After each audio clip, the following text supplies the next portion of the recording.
earth, nor any green thing, nor any tree, but only those men which have not the seal of God in their forehead. Now notice that very carefully. Pastor Barry, Uh-huh. wait for translation. We Revelation gaan even 9:4. terug naar Openbaring 9 vers 4. Waar gezegd werd dat ze geen schade mochten toebrengen aan het gras, welke groene plant of welke boom dan ook. Okay. All right. Everybody see.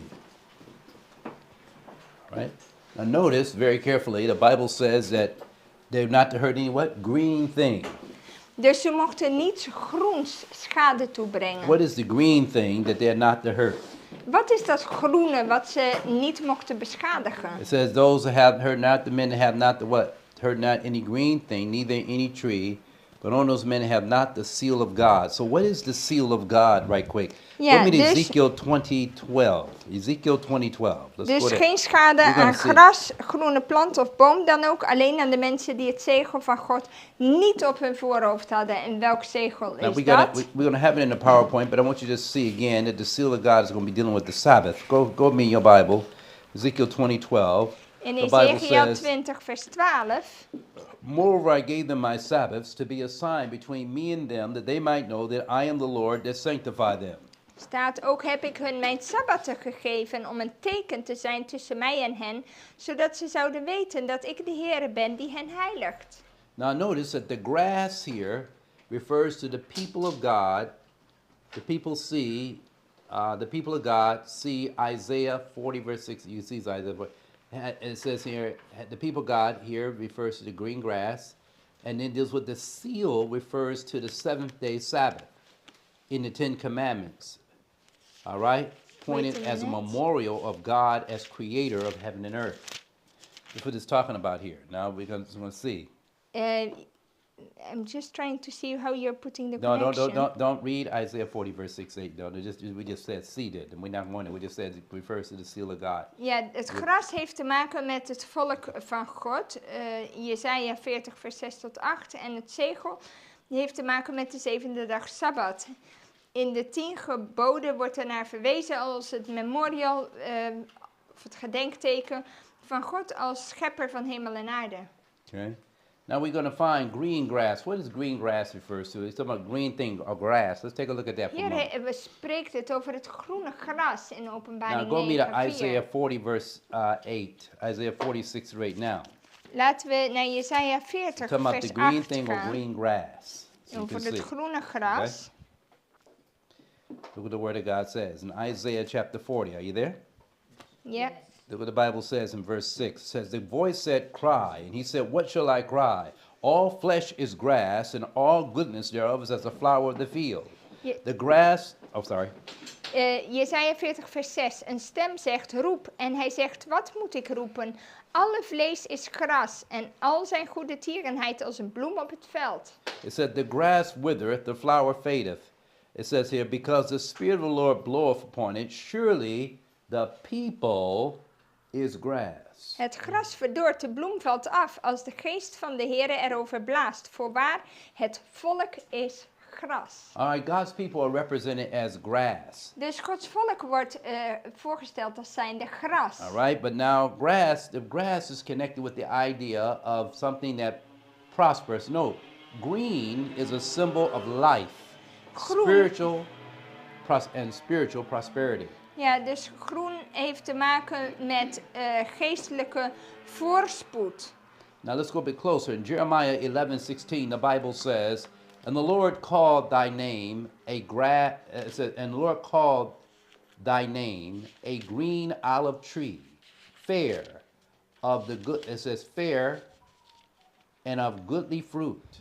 No, green means in the Hebrew word is the word ra'anan, and it means here, it's unused root, but it means figuratively prosperity, green, flourishing. Yeah. Green also means to be moist, having water, and water equals Holy Spirit. Ja, dus Jeremia 11 vers 16, daar staat: een bladerrijke olijfboom met welgevormde vruchten had de Heere u als naam gegeven. Ja, enzovoorts. En het woord groen hier, hier een groene olijfboom staat er in het Engels. Bij ons mist dat woord groen. Maar groen betekent in het Hebreeuwse woord ra'anan. En dat betekent om voorspoedig te zijn, om te floreren. En het betekent ook dat het water heeft, dat het vocht heeft. En dat betekent dat het vervuld is van de geest van God. And then we find in Psalms 52:8, the Bible says, "But I am like a green olive tree in the house of God. I trust in the mercy of God forever and ever." En in Psalm 52 vers... Even kijken, 52 vers 10. Nou, ik zal zijn als een bladerrijke olijfboom in het huis van God. Ik vertrouw op Gods goede tierenheid, eeuwig en altijd. The Sabbath was represented as the seal. De Sabbat wordt voorgesteld als het zegel. The men that did not have the seal were the Roman Catholic priests. Degenen die het zegel niet hadden, waren Rooms-Katholieke priesters. And they would either be killed or they would have to pay tribute.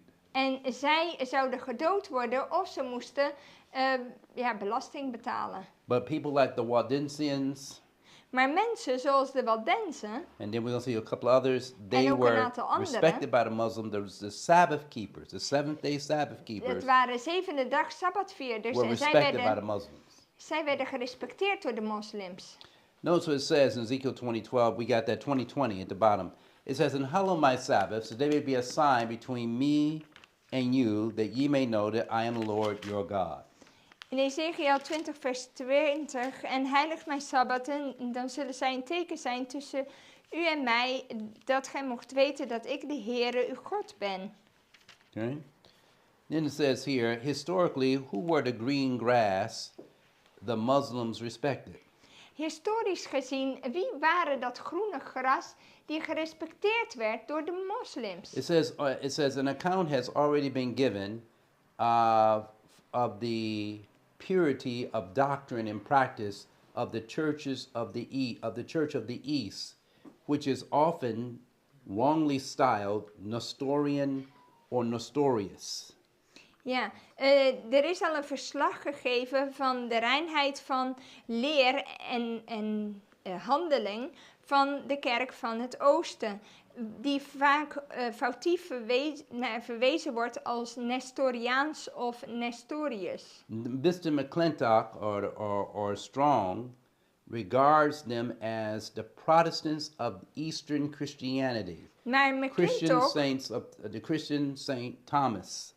Ja, McClintock en de Strong verwijzen naar hen als protestanten van het Oosterse christendom. It says and it says here and are a branch. It says the Christians of Saint Thomas in the East India are a branch of Nestorians. De christenen van Thomas in Oost-India worden gezien als een branche van de Nestorianen. Okay, and they are also named after the Apostle Thomas, who is supposed to have preached the gospel in that country. En ze zijn ook genaamd naar de apostel Thomas, die het evangelie bracht in dat land. Moving on, it says here, their rule of faith has been and is written of God. Now, I'm not going to, for time's sake and also for translation, I'm not going to cover every slide. Ik kan niet alle slides But I'm doorgaan, get to the main points, okay? want het duurt anders te lang met vertaling, maar hun dingen van geloof, hun basis van geloof was altijd het geschreven woord. Now, I want to give you this one, though. In Portugal, when the Portuguese made a gesture of sending help to the Abyssinians, Toen de Portugezen hulp stuurden naar de Abyssinians, the Abyssinians were African Christians. dat waren Afrikaanse Of christenen Ethiopië. van Ethiopië. And they kept the Sabbath for many centuries. En voor vele eeuwen hielden zij de zevendag Sabbat. But then it said it came a time when the Abyssinians got help from the Portuguese. A number of Jesuits were included in the mission. Ja, And immediately began to win the Abyssinian church to Rome, to the Roman Catholicism. ja, dus toen de Portugezen dus hulp stuurden aan deze Abyssinians, werden ook een stel Jezuïeten meegestuurd in die missie. En zij begonnen direct deze kerk te winnen voor de Rooms-Katholieke Kerk. In 1604, they influenced the king of Abyssinia to submit to the papacy. En in 1604 beïnvloedden ze de koning om zich te onderwerpen aan het pausdom. One of their first efforts was to have a proclamation issued by the king prohibiting all subjects upon severe penalties to observe the seventh day Wauw. any Eh, longer. Een van hun eerste So doelstellingen here was was... Africans that were keeping the Sabbath long before it came into Pastor Barry, one moment. Christianity. Dus een eerste doelstelling was om een decreet voor te laten gaan door de koning, waarin hij zijn onderdanen verbood om de zevende dag nog langer te houden op straffen van zware straffen. As a result, civil war was followed, and it says here the Jesuits were expelled and their laws were rescinded. Ja, en daaruit volgde, kreeg je een burgeroorlog en die Jezuïeten werden er dus toen uitgegooid en hun wetten werden And this ongedaan picture here is gemaakt. showing that they caught the Jesuits and they were expelled them Hier from, hebben ze from de Ethiopia. Jezuïeten hebben ze gepakt in deze Interesting. plaat. And it says here, with respect to the Jacobites, Met respect voor de Jacobieten, it says there is a statement that is well known. Samuel Purchas, who having visited in the beginning of the 17th century, writes, they kept Saturday holy, nor esteemed Saturday fast lawful, but on Easter, even they have solemn services on Saturdays. ja. Er is ook een statement die bekend is van de Samuel Purchas. En die had hun bezocht aan het begin van de 17e eeuw. En hij schrijft dat ze de zaterdag heilig hielden. En dat ze ook niet het vasten op zaterdag ondersteunden. Maar alleen op paasavond. En ze hebben ernstige diensten op zaterdag, dus serieuze diensten. Now it goes to show you that the Muslims were respecting the true Sabbath keepers, but not necessarily Sunday keepers. Moslims respecteerden de Sabbatvierders, maar niet zondagvierders. Okay, so keep that in mind. Oops, sorry. Houd dat in gedachten. All right. All right. Let me see. Go back here. Yes. All right. Okay. In Isaiah 40, verse 6, we talked about that. It said, all Yeah. flesh is grass. We went over this right here. Jesus magnifies here, if you notice carefully, the fourth commandment is being magnified in the Decalogue. Hier zie je dat het vierde gebod eruit springt in de Decaloog. Okay. All right. So again, the locusts coming up out of the earth. Dus die sprinkhanen die voortkwamen in de rook van die put, ja, van de wildernis. Now there's going to be a switch because now we're going to get into the sixth trumpet in the second woe. En nu krijg je een switch naar het tweede wee en de zesde bazuin. Okay? It says here, and they had breastplates, as were the breastplates of iron. And the sound of their wings was as the sound of chariots and many horses running to battle. Er staat, ze hadden borstharnassen van ijzer en het geluid van hun vleugels was als het geluid van wagens met veel paarden die ten strijde snellen. But now notice again, the locusts got their wings, but their wings are, but their body is more like the what? They got breastplates of iron. Okay. Ze hadden borstharnassen van ijzer. And we'll see again. Wow. Breastplates of iron. Okay. Then we have here in Revelation 9:8, and they had the hair as the hair of women, and their teeth as the teeth of lions. Ze hadden haar als van vrouwen en tanden als van leeuwen. It says here, and they had breastplates, and is the word, the breastplates of iron, and the sound of their wings was the sound of chariots and of many horses in battle. Revelation 9:10, and they had tails like scorpions, and there was the sting. It says, and there were stings in their tails, and their power to hurt men 5 months. En vers 10, en ze hadden staarten die leken op schorpioenen en er zaten angels aan hun staarten. En ze hadden de macht om de mensen schade toe te brengen 5 maanden lang. Now just keep this in mind, a little closer. In Revelation 9:8 it says, and their hair, it says, and they had hair as the hair of women, and their teeth as the teeth of lions. Ja, haar als van vrouwen en tanden als van leeuwen. All right, this is one of the Muslims wrapping their hair. They used to wrap it up in a turban. Het werd in When een they go tulband into gewikkeld. Als Okay. die ten strijde trok. Okay. Revelation 9:9, they had breastplates of iron. Hier That's zie the je de sound. And ijzeren oftentimes borst. they had a lion on the front of the breastplate. Ja, vaak ijzeren borstplaten en ook een plaatje van een leeuw erop. The lion was a symbol of courage and strength, and that they would not fear anything. De leeuw was moed turn en away from vastberadenheid en dat ze nergens voor zouden terugschrikken.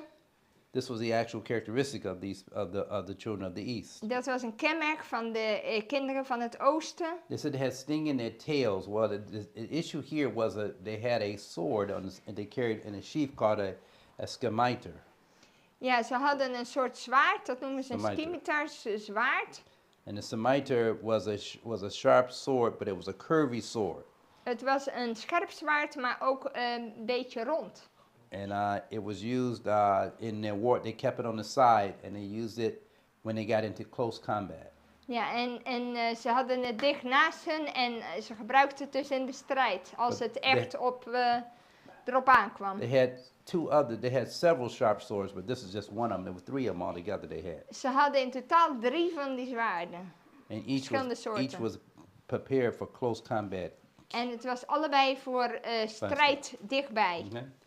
All right. So John the prophet heard what? He heard 200,000 repeated twice, told, which would make an army of 400,000 horsemen, and that would not be incredible. For what is to me, this is William Miller talking. What is to me strong proof of the fact that the history informs that Muhammad II came against Constantinople in the year A.D.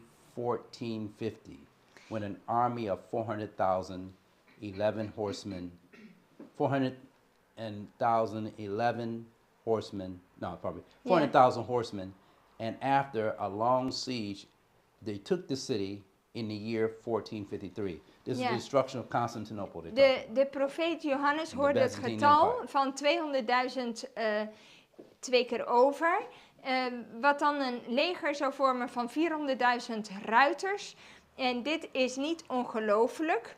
Voor mij is het een sterk bewijs van het feit dat de geschiedenis ook ons informeert dat Mohammed II tegen Constantinopel vocht in het jaar 1450 na Christus met een leger van 400.011 ruiters. Na een lange belegering de stad in het jaar 1453 innam. Okay? And so we see what we got there going on. So now... Dit is Miller. What happened here? What happened here? Oh, I know what happened. Hold it. Wat zegt Steven? Okay, wait, okay. Oops, wrong slide. Wrong slide. That's not the one. Oh, that's in the beginning of the slide. That's in the beginning. This is all chapter 10. And this where we're at. We've been covering some ground, as y'all see. Boom, boom, boom, boom, boom, boom, boom. Let's see if we get this right. All right. One more point right here. Okay, not the pit. Not locus, we got that. Got that, cover that. Come back here again, right quick. There we go. Yeah, like women. Somebody got that. Okay. The prophecy of the 5 months, we talked about that early on. What is 5 months? We talked about that. What 5 maanden, waar what do y'all ging dat remember ook 5 alweer months to over? be? 150 days. Okay. 150 jaar? Okay. But 150 we're gonna years. find out the time frame of this 5 months. We're gonna find out in just a moment. Ja. It says here we're gonna find out here. It says in Revelation 9:10 they had tails in this tails like on scorpions, Ze hadden staarten die and leken their op sting were schorpioenen. in their tails. En er zaten angels aan hun staarten. Tails equals false teachings of Muhammad. En de staart staat voor valse leer van Mohammed. We're going to find out the Quran is actually the tail of the Muslim power. En de Koran It carries is the eigenlijk power die and sting. staart van de moslimmacht. In the Quran, Jesus never comes in the flesh. In de Koran zeggen ze Jezus komt niet in het vlees. They denies the Sabbath. Het They gelooft niet in deny de divinity of Sabbat Christ. They Ook de deny godheid humanity of Christ. van Christus, de mensheid And van they Christus. denies Jesus as the Son of God. En ook Jezus als de Zoon van God. That's what you got. But All right? Pastor Barry, can we ask a question? Yeah, hey. Why would they protect the Sabbath keepers when they are actually against the Sabbath? Well, that's out of respect because they see them living what they believe. Okay. Muslims, one thing about them, they don't like hypocrisy. That irritates them more than anything else. But if they see a person living to what they believe and standing true to it, they have more respect for that than somebody that's actually a hypocrite. Ja, oké. Dus ik vraag net aan hem van hoe zit het dan? Want als ze niet de Sabbat eigenlijk ondersteunden, hoe is het dan dat ze wel de Sabbatvierders beschermden of in ieder geval met rust lieten?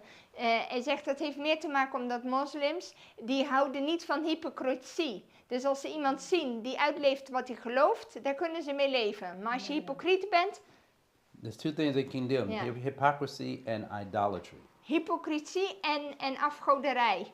Daar hebben ze een gruwelijke hekel aan. They were to torment men 5 months, and they were going to attack the Greek portion of the Byzantine Empire. Dus ze zouden mensen 150 jaar dus pijnigen. And the torment was the constant excursions, but they couldn't conquer the Constantinople, but they kept bringing on attacks. Ze konden Constantinopel niet veroveren, maar ze bleven wel met hun aanvallen komen. But then, as time would go on, En als de Bible tijd said verder gaat, they had a king over them. staat er dat ze hadden een koning Now, over this zich. king issue is literal and spiritual at the same time. Dit is zowel letterlijk als symbolisch. The spiritual aspect is that the king that's over them, that's controlling their philosophy and controlling them as a people, is actually Lucifer. Ja, de koning die ze over zich hebben, dat is eigenlijk Lucifer. Die Because of bestemt the alles. fact, because what you're going to read, when it talks about a king, it says they had a king over them, and the angel of he's called the angel of the bottomless pit, whose name in the Hebrew tongue was Abaddon, and in the Greek tongue he's known as Apollyon. Ja, want er staat in vers 11, ze hadden een koning over zich, de engel van de afgrond. Zijn naam is in het Hebreeuws Abaddon en in het Grieks heeft hij de naam Apollyon. All right, but now notice, it both said the Hebrew origin of the word Abaddon is destroying angel. Maar Abaddon betekent in het Grieks vernietigende engel. And then in the Yeah, in het Hebreeuws. Apollyon also means destroyer, that is Satan, Apollyon. En Apollyon betekent vernietiger ofwel Satan. Now, if you go to 1 Peter 5:8, Als je naar 1 Petrus 5 vers 8 the Bible gaat, said, "Be sober, be vigilant, for your adversary the devil is as a roaring lion, walketh about, seeking whom he may devour." ja, wordt verwezen naar de duivel als zijnde brullende leeuw die zoekt wie hij kan verslinden. Okay, and then the Bible tells you in Revelation 12:12, "Woe unto the inhabitants of the earth and sea, for the devil has come down among you having great wrath, for you know if you have but a short time." En in Openbaring 12 vers 12 gaat het daarover dat wee de aarde en die de zee bewonen, want de duivel is naar beneden gekomen, naar u toe, in grote woede, omdat hij weinig tijd heeft. Okay? So you want you to see again. Now, the Bible says here, and now that was the spiritual aspect. Now here's the literal aspect. Hier is het letterlijke They had a king aspect. over them, and the name of the first king who styled in history the founder of the Turkish Empire was Ottoman, or Ottoman, or supposed to be Ottoman or Ottoman, from whom the empire took the name and has been called to this day the Ottoman Empire. Ja, en het letterlijke aspect ervan was dat de koning van de Turken was Ottoman en daar komt de naam Ottomaanse Rijk And the great, vandaan. it says, and great has been the distinction which this government has executed upon the world, and well may the empire be styled the destroyer in prophecy. Ja, groot is de destructie, de verwoesting die deze regering heeft gebracht over de wereld, dat het Rijk best vernietiger genoemd kan worden volgens de profetie met de naam Abaddon en Apollyon. Okay? And so one woe is past, and behold, there come two more quickly. Ja, dus 1 wee is geweest. Zie je, er komen nog Now 2 you might want to, weeën. if you're taking notes, you might want to write these dates down. Misschien Keep it in wil je mind. deze data even opschrijven It als says je at the close of, dingen this opschrijft. closes the fifth trumpet and the first woe, commencing at the foundation of the Turkish Empire in Bithynia. Dus dit sluit de 5e bazuin af en het eerste wee, wat begint met de oprichting van het Turkse Rijk in Bithynië in het jaar 1299 na Christus.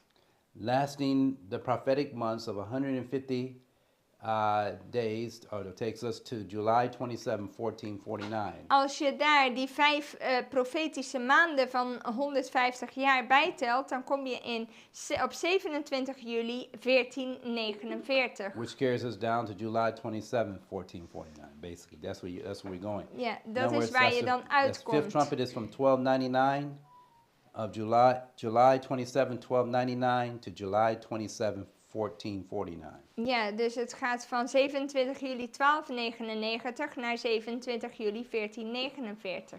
All right, so let's go here. 150 jaar. And one woe is past, and behold, there cometh what? 2 woes more hereafter.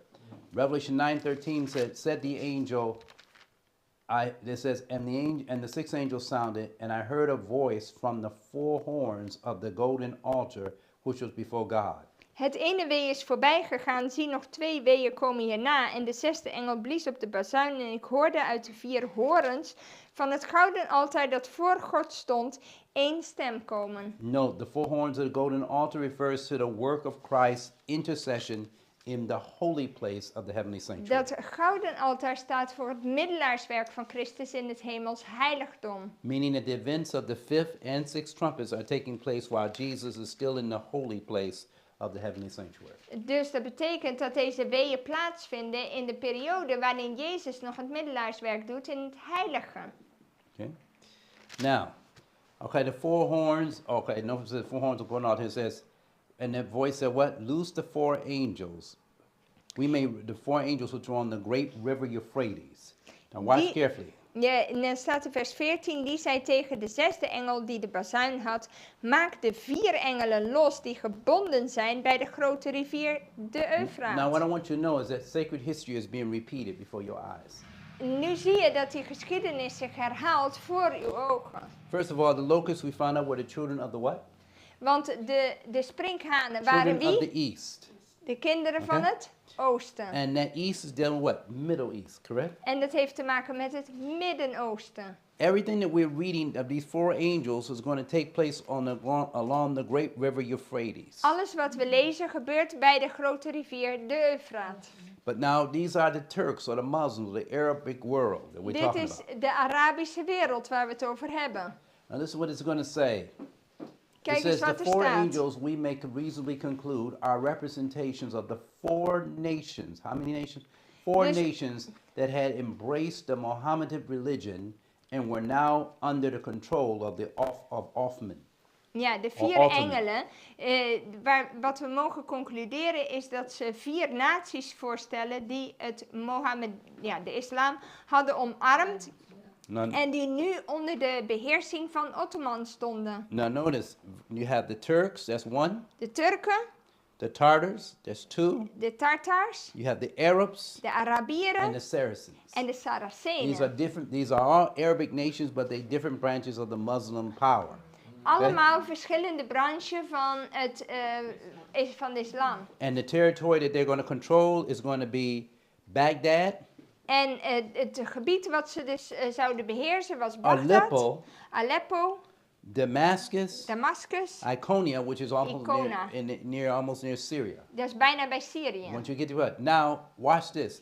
In 2001, we In had the attack of the 2001 America experienced attack on the Twin Towers. had je die aanval op de Twin Towers in Amerika. The Bible calls it they called it, Bush and them called it a terrorist attack. Bush noemde dat een terroristische aanval. Before we go any further, Voor we verder why gaan, does God allow terror to come on a nation? waarom laat God het toe dat terrorisme over een natie komt?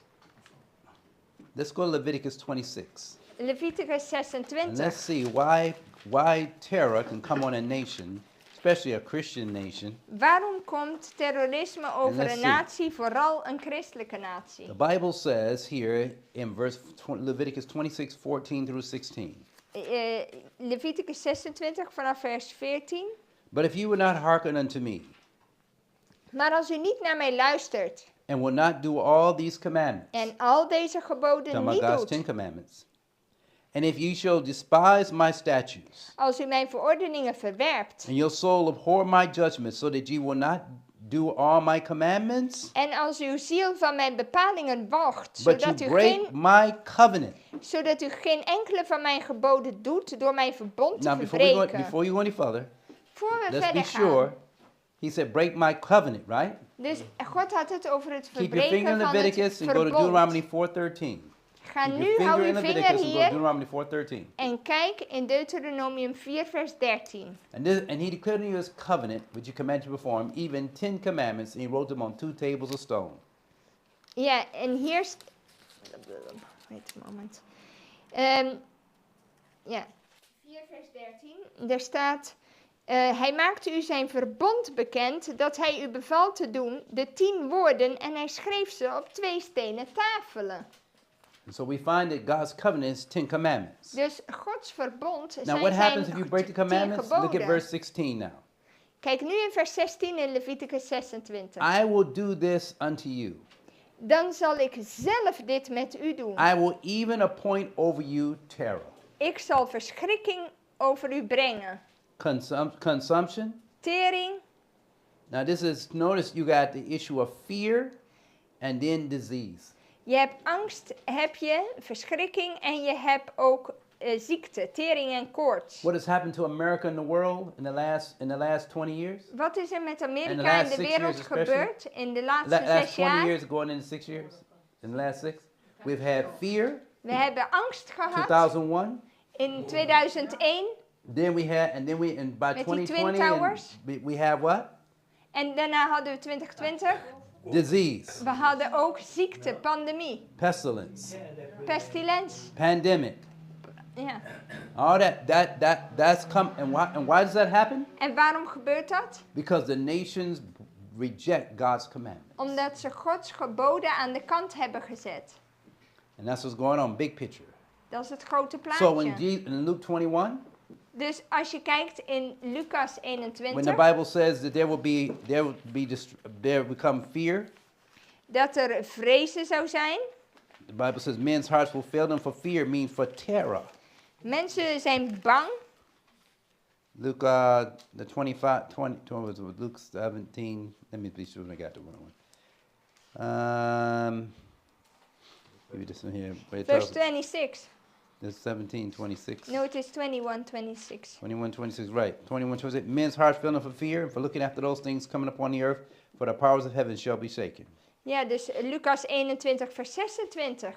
En het hart van de mensen zal bezwijken van vrees en verwachting van de dingen die over de wereld zullen overkomen. Want de krachten van de hemelen zullen heftig bewogen worden. And if you break down this issue about Luke 21:25, when it says, "And there shall be signs in the sun, moon, and stars, and upon the earth distress of nations with perplexity." Ja, als je kijkt naar het voorgaande vers over tekenen in zon, maan en sterren en op de aarde benauwdheid onder de volken. When you break that word distress of nations down, it means a restriction of liberty. En als je kijkt naar die benauwdheid, dan zie je dat dat slaat Will be op given among the nations. op een beperking van vrijheid. And now, this is not coming from God. This is not. That's not coming from God, that restriction of liberty here. This is the Die restriction of liberty that man is putting on society. En deze beperking van vrijheid komt niet van God, maar van de mensen. Along with men having fear En mensen zijn bang. because of rejection of God's law. And what do the, and Hoe komt dat? Omdat ze Gods wet hebben and what do the verworpen. Protestant ministers say? We don't have to keep the commandments. Daarom zeiden de protestanten van, we hoeven de Sabbath geboden niet that's meer te that, houden. the Sabbath is for the Jews. De Sabbat is voor de Joden, kom op. That's not under us. Dat is niet voor ons. And yet at the same time, they said the law was nailed to the cross. En ze zeggen, hey, de wet is aan het kruis genageld. We're not under the law, we're just under grace. We zijn onder de genade, What are they niet onder de doing? wet. They're making void the law, which is bringing terror and anarchy and immorality in this community and in society. Wat zijn ze eigenlijk aan het doen? Ze maken de geboden van nul en geen waarde, waardoor immoraliteit en alle kwade dingen in de samenleving toenemen. So let me get you there. We're going very quick. So we find that we got looking at the fall of Constantinople in 1453. In 14? 1453. Ja, in 1453 heb je dan de val van Constantinopel. All right, and then we find that right during this time, they invented this is when gunpowder was introduced. En in Bullets die and tijd gunpowder. werd ook het kruid uitgevonden. Dus wapenpoeder. And it was being introduced into warfare.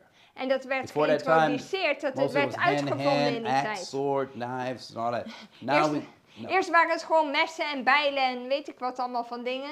Maar nu, and javelins and stuff like that. Now we're going to be using bullets and gunpowder and maar cannons. nu gebruiken we kogels en we gebruiken wapenpoeders. This is the time when gunpowder was invented, and it says here, and the first time it was used against the people in Eastern Europe. En de eerste keer werd het gebruikt voor de mensen van Oost-Europa. When the pistols were held close to the horses as they rode and attacked. Ja, en die pistolen Looked werden like fire and brimstone dicht coming out the mouth of the horse. werd dicht bij de paarden gehouden. En daarom als ze reden en aanvielen, leek het net als vuur en zwavel wat uit de monden van de paarden kwam. Zo leek het. Okay? And it says, and this also is the time that the knights of armor weren't much use. When people used to wear their armor, they could block, they could stop this, maybe some Ja. swords or whatever, but it couldn't stop the bullet. Het was zo, vroeger, die hele wapenrusting die mensen aan hadden, had eerst de zin. Maar in die tijd had het geen zin meer, want dit waren wapens waar je niks tegen kon doen. And as we can see, we have the fall of Constantinople here. Hier heb je de 1453. val van Constantinopel. All right, and this was God's judgment against who? Against the Roman Empire, Dit was Gods oordeel En- over het en- Romeinse Rijk. and apostate papal Christianity. En ook afval tegen het pauselijke christendom. Okay, and so Rome was divided into three parts. This third part reduced Rome the Greek werd- Eastern Roman Empire. The Het capital was Romeinse Constantinople at the time. Rijk werd verdeeld in 3 delen en het derde deel had betrekking op het Griekse Oost-Europese, of Oost-Romeinse Rijk. Okay, now it says here, saying to the sixth angel, loose the head of trumpets, loose the 4 angels which are on the great river Euphrates. As we Ja, talking about dus already. maak de 4 engelen los die bij de grote rivier de Eufraat gebonden zijn. Now, if you pay attention, the war that took place started in 2001 with America and the Middle East, Die oorlog begon in 2001 met Amerika en het Midden-Oosten. with the attack on the Twin Towers and all those different things. Met de aanval op die Twin Towers The van Bible World Trade called it a Center. time of terror. It marked the time of terror in this world. En dat markeerde, of was het beginpunt van terror. But the terror is coming because America and other nations are rejecting God's law, Maar het komt omdat ze Gods wet aan de kant zetten. showing the magnification of God's law at the end of time. Want het it will draait be om rejected Gods by most of wet the in nations. die tijd. And this is why the issue of the mark of the beast is going to be so pertinent. En daarom is de zaak van het merkteken van het beest zoveel zeggen. But look where the wars, look where the territory is at. Kijk waar dat territorium is. Damascus, Damascus, Iconium, Iconium, Aleppo. Aleppo. Did you remember reading about Aleppo in the news a few years ago? Hebben Last jullie year? iets gehoord van Aleppo in het And nieuws? Aleppo, the people in Aleppo was so badly destroyed. Het was So they zo, started bringing people from refugees from Aleppo over to Europe. het was zo verwoest Uh-huh. dat ze You just see. vluchtelingen naar Europa begonnen over te Then you zetten. remember America went into Iraq and took down Saddam Hussein. Amerika ging here. naar Irak Want you see om what's going Saddam on. en Hussein te pakken. Then we went over to a neighboring town. I forgot the name of the town. Kuwait. We went to Kuwait and we also went into Damascus. Ze gingen naar Kuwait, naar Damascus. These are, and then we also go into a place called Syria to get the Syrian president there. Remember that? En naar Syrië om die Syrische president daar te halen. I want you to see. But all these places are right on the same location Maar ze where zijn allemaal in hier. the 1800s the fall of the Ottoman Empire is going to take place. Waar de val van het Ottomaanse Rijk plaatsvond. Now, what's the chances of that? Wat is de kans daarvoor dat zoiets gebeurt? That what happened then Wat and the er wars toen they will be in the gebeurde. same exact identical areas. Dat het precies weer in dit gebied plaatsvindt. This is why I told you your sacred history is repeating before your eyes. There's a lot of history in the world that you can read, but for Adventists, it's the sacred history that involves the powers from the papacy to Islam to America to the issues of Protestantism and where their location were and the characteristics they had, because that history is being repeated. And when you start seeing that history be repeated in its order, papacy, then Islam, then America. Dus de gewijde geschiedenis is heel erg belangrijk om te weten. Dus je moet weten al die verschillende machten die een deel spelen. Wat sleutelspelers zijn in het woord van God. De islam, maar de pausdom, protestantisme. Al die verschillende groepen en waar het zich afspeelde. Dat moet je goed in gedachten hebben. Now, why am I saying that? Because if you go back to your history and you study Daniel 2 carefully, Want als je teruggaat naar je geschiedenis en je bestudeert Daniel 2 nauwkeurig. in the coming in the 1840s, especially, you're going to have papacy. Je hebt het pausdom daar, You're going to have Islam. islam, You're going to have the issue of America. Amerika. These are connected to your sacred history. Die zijn allemaal When verbonden you met see de these heilige powers coming and geschiedenis. rising on the scene, Als je deze machten op het toneel ziet verschijnen, you should know that your history is being repeated, that the work of Christ in heavenly sanctuary is about to end. moet je weten It's a dat, circle, that's dat je geschiedenis zich herhaalt But you'll see en it- dat het middelaarswerk van Christus But op you- het punt staat om But you're afgesloten going to see te it on a worden. worldwide level. En je gaat dat zien op wereldwijde schaal. But that means probation's about to close. Maar dat betekent dat de genadetijd bijna sluit. And if you don't believe that, go to Ecclesiastes chapter 1, Ecclesiastes 3, verse 15. What's it En say als je there? dat niet gelooft, ga naar Prediker Ecclesiastes 3 vers 3:15. 15. What does it say? Wat staat daar? Prediker 3 vers 15. The thing that has been is now, Hetgene wat geweest and is, that which is to be has already been. zal komen. En wat er is, dat is al And geweest. God, now notice the Bible telling you history going to repeat itself, and God requires that which is past. Ja, en er staat, God zoekt wat voorbij gegaan is.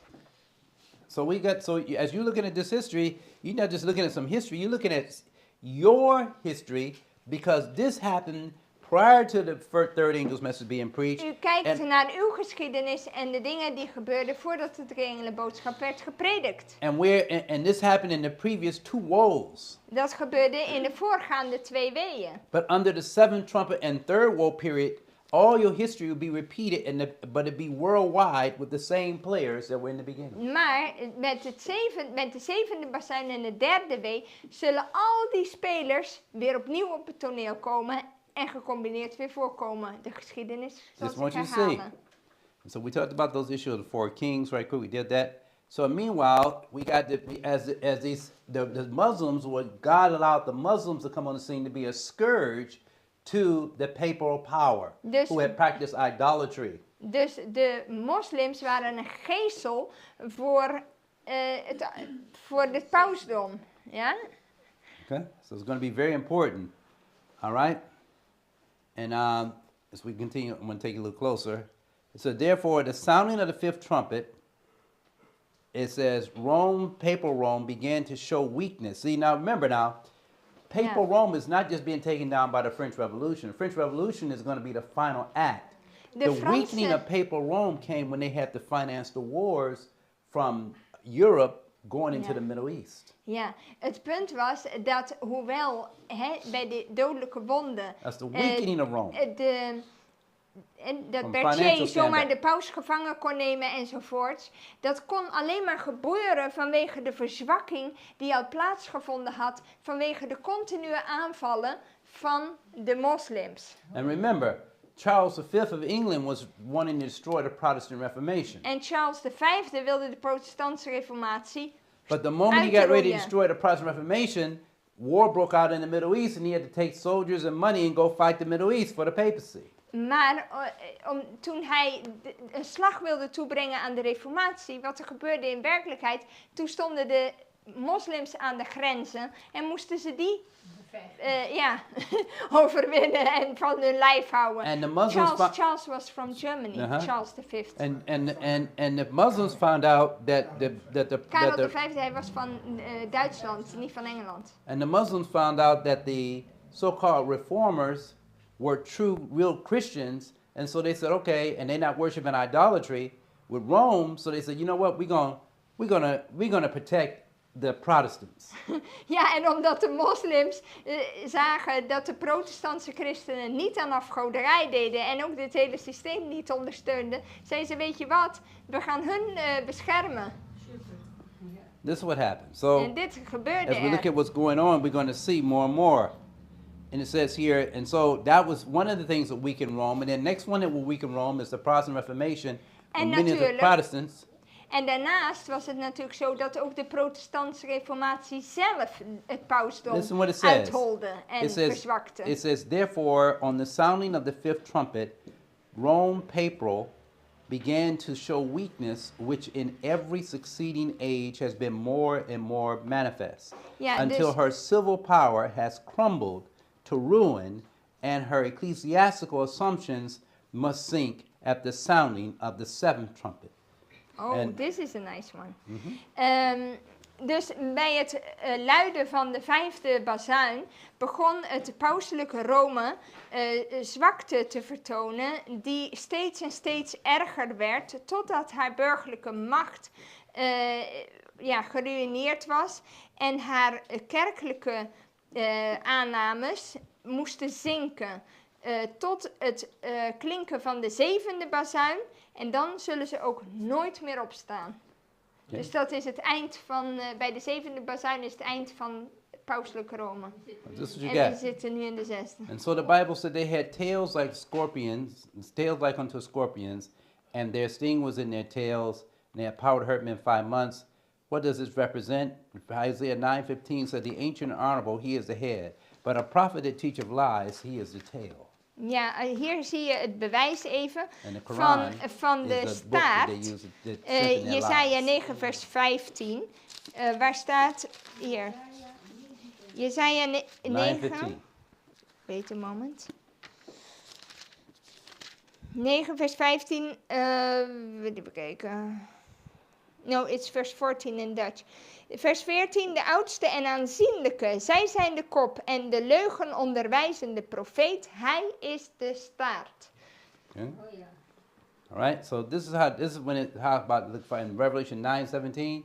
I saw the horses in the vision, and them that sat on them, having breastplates of fire and jacinth and brimstone, and the heads of the horses were as the heads of lions, and it says, and out of their mouths issued what? Fire and smoke and brimstone. En in dit visioen zag Because ik of the de way they paarden. held the gun, right where the horse is, right near the horse, while they're shooting, crouched down, it looks just like fire and Ja. Dus en in dit visioen zag ik de paarden en hen die erop zaten al dus. Ze hadden vuurrode en rookkleurige en zwavelkleurige borstharnassen.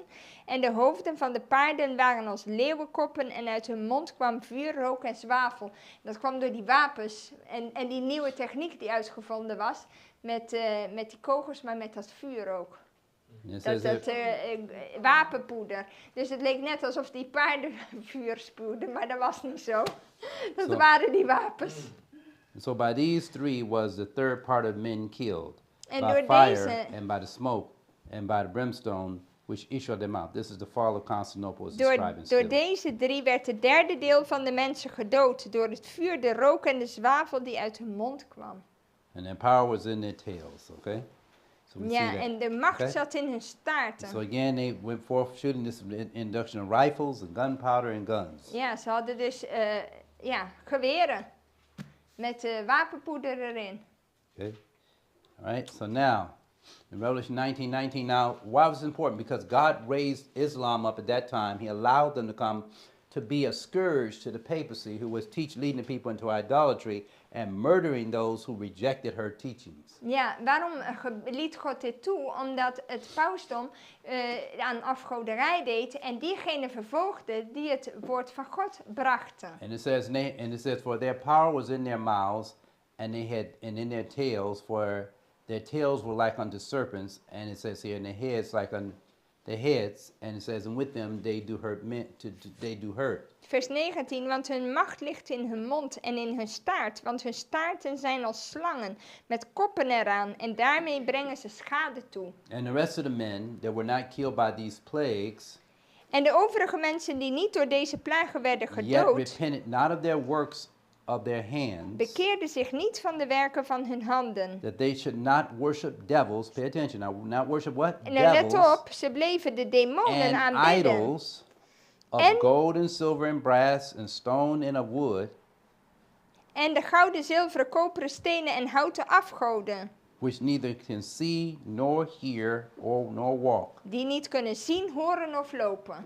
It says here, verse 21, neither repented. Now they didn't repent. Notice, neither repented they of their murders, nor of their sorceries, nor of their fornication. Now sorceries takes in not only spiritualism, but it takes in pharmakia. Ja, ook bekeerden zij zich niet van hun moorden, hun tovenarij, hun ontucht en het plegen van diefstal.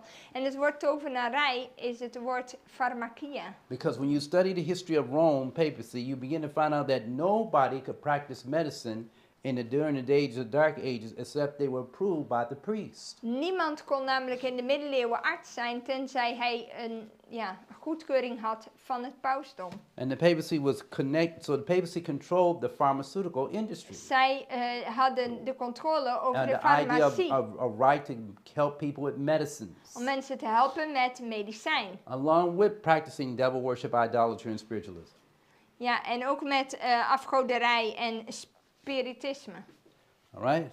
And then if you didn't agree, they confined you to the flames and burnt you at the stake. En als je het niet mee eens was, dan werd je opgepakt en dan kwam je op de brandstapel. Okay? Right. Meanwhile, the papacy had also got with King Charles V. Luther was considered an outlaw, and they wanted to stop the Reformation that him and John Wycliffe and Melanchthon and others were putting on.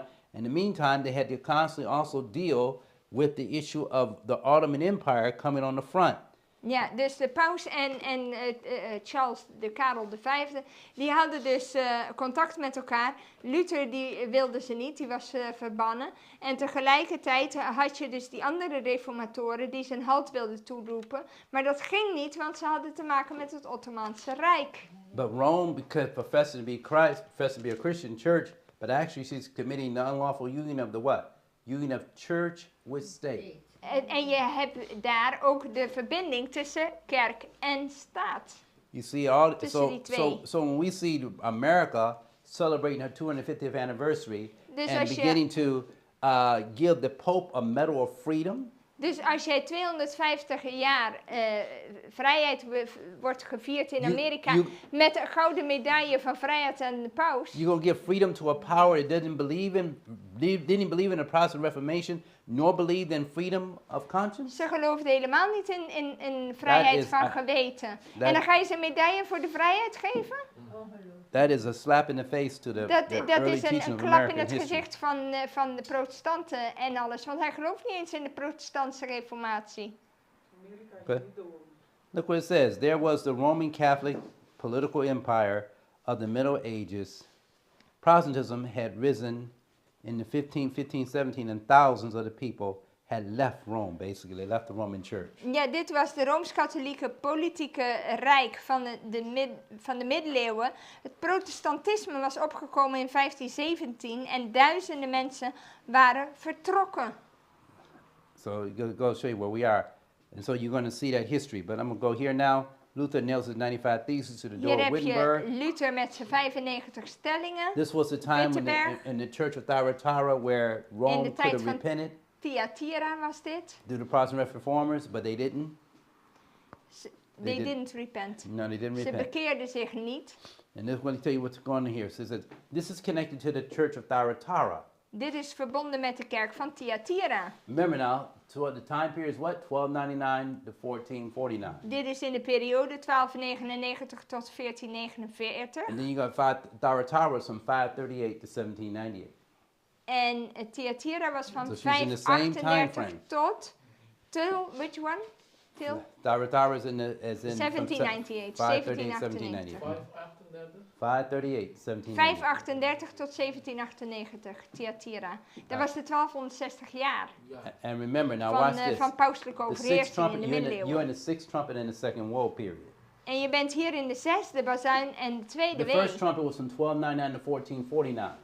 Want dit was de eerste wee en de vijfde In bazuin hier. 1400, John Wycliffe was bringing about he was the morning star of the Reformation. In deze tijd kwam Wycliffe op, die de morgenster van de Reformatie werd genoemd. Then by 1517, En 1517, which is now taking you into your sixth trumpet era dat is al in het tijdperk van de zesde and bazuin your second woe, en de tweede wee. moving on up, from 15 going into 1798 and beyond, you're in your sixth trumpet and second woe period. Ja, dus je bent dan al in de zesde bazuin en tweede wee periode.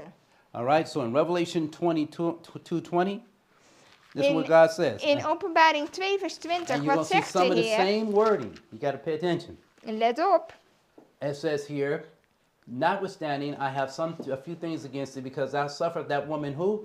Jezebel. maar ik heb enkele dingen tegen u, dat u de vrouw Izebel haar gang laat gaan. Who is Jezebel? Wie is die Izebel? She's a daughter of Ifbal. I think it's Ifbal. Etbaal, ja. Etbaal, Ze is de who was dochter a van who was Etbaal. a Baal worshipper, Hij was een Baal-aanbidder and they worshiped the sun. en ze aanbaden de zon. So when God shows Jezebel, it's talking about the papacy, and the papacy is also a sun worshiper. Dus, en Izebel hier verwijst naar het pausdom, omdat ze ook That's why they bring that zondagsaanbidders Ramesses zijn. and the Pope was walking like Zonaanbidders. that. He got all them rays coming. That's the sun worship you're talking about. The Zon- wafer that he zonnebidding. give you, that's sun worship. You're not giving you're not getting a square wafer. You're getting a little round white wafer. Ja, That's sun waarom worship, krijg je de buddy. hostie, een ronde hostie? Voor Okay. wat? Look a little closer, and then it shows very It's the clearly. sun. It says here, calleth herself a prophetess, and Die teacheth zegt- and seduceth the servants to commit what? Fornication. What's the fornication at this time? The union of church and state. En ze misleiden mijn dienstknechten, zodat ze hoererij bedrijven en afgodenoffers eten. Dus wat is hiermee aan het doen? Dat is de verbinding tussen kerk en staat, die hoererij. Okay. Then you have here, eat things sacrificed to what? Idols. En afgodenoffers eten. And she repented not of what? Her idols. Okay. En ze Look carefully. bekeert zich er niet van.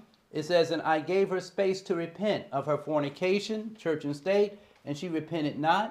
It says here, space means time. So Ik what heb was haar- the time that God gave for Thyatira to repent? How much time did he give her? En ik heb haar tijd gegeven opdat zij zich van haar hoererij zou bekeren, maar zij heeft zich niet bekeerd. Hoeveel tijd om zich te bekeren van kerk en staat kreeg Thyatira Because hier? Thyatira is the church of Rome. Want het is de kerk van Rome in die periode. Rome rose to power in 508. 1260 years. No, Rome rose to power in 508.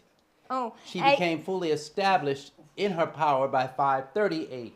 ja, oké. Ze begon dus in het jaar 508, maar in het jaar 538 zat ze pas goed en wel in het zadel. So you cover two time frames, 1290 and the 1260 year period, Dus je both hebt- ending in 1798. Je hebt de 1260 en de 1290 periode. 508 to 1798 is 1290.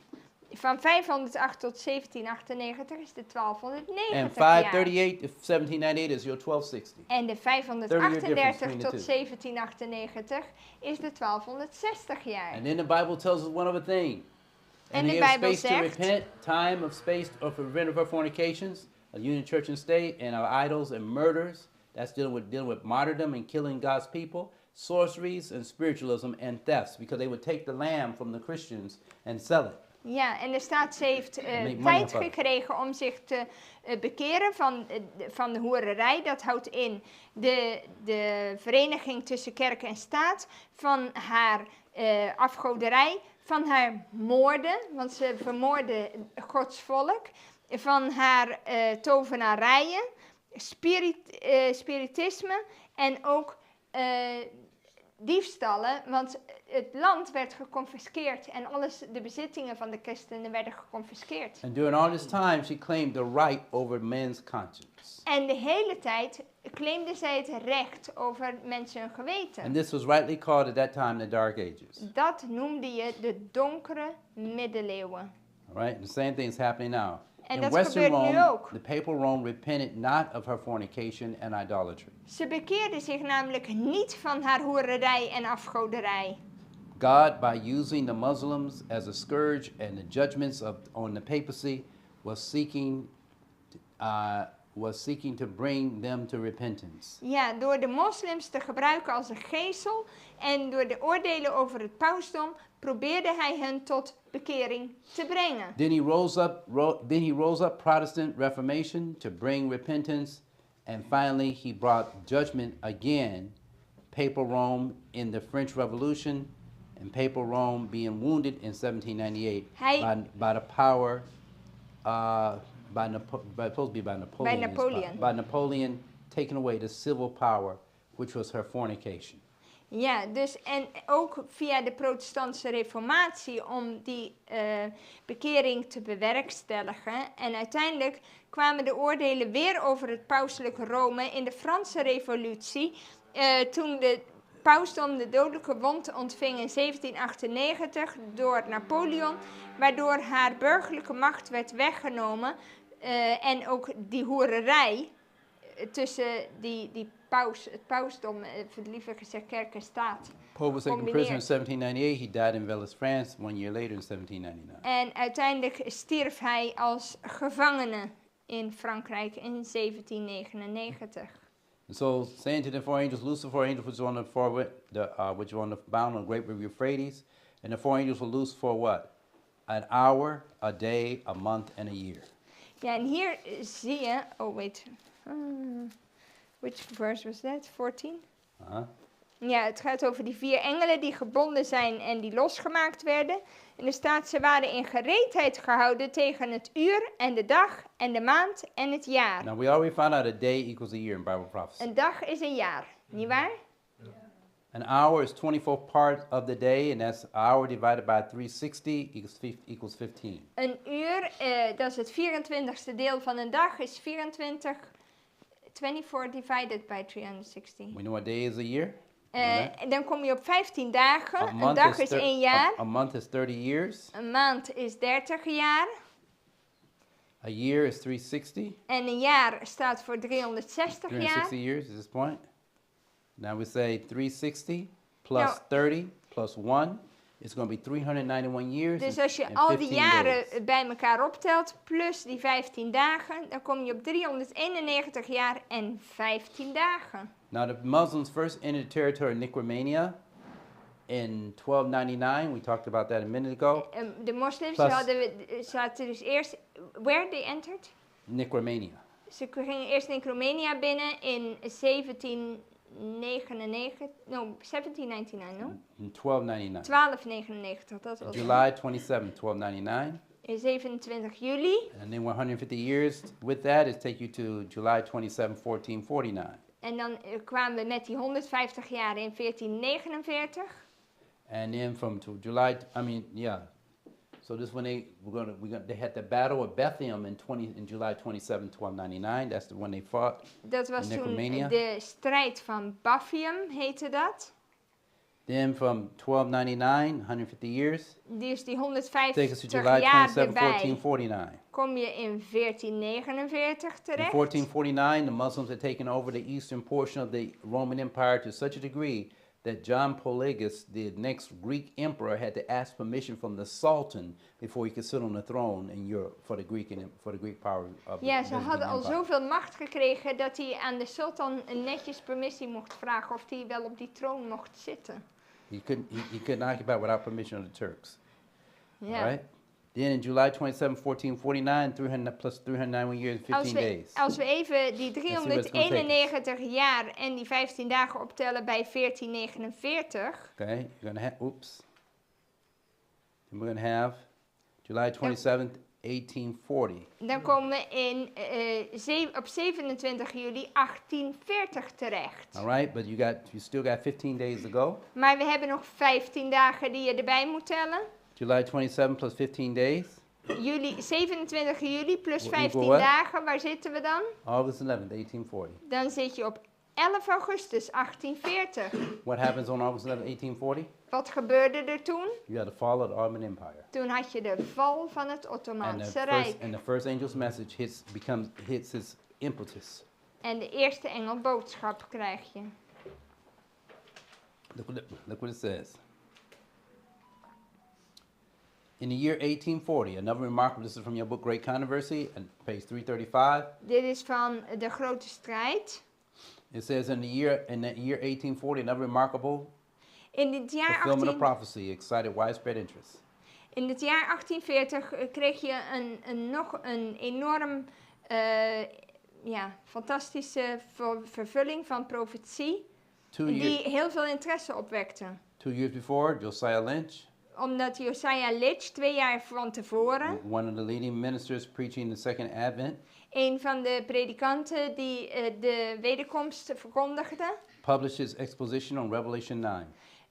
Zijn uitleg van Openbaring 9 publiceerde, Predicting the fall of the Ottoman Empire according to his calculations. Waarin hij de val van het Ottomaanse Rijk voorzegde en volgens zijn berekeningen This power was to fall and be overthrown on AD 1840. Zou deze macht omvergeworpen worden in 1840. Sometime in the month of August. Ergens in de maand van And only a augustus. few days before the previous accomplishment, he wrote, En een paar dagen daarvoor schreef hij, allowing 150 years to have taken place exactly fulfills before Decoces ascended the throne, it says here, by permission of the Turks.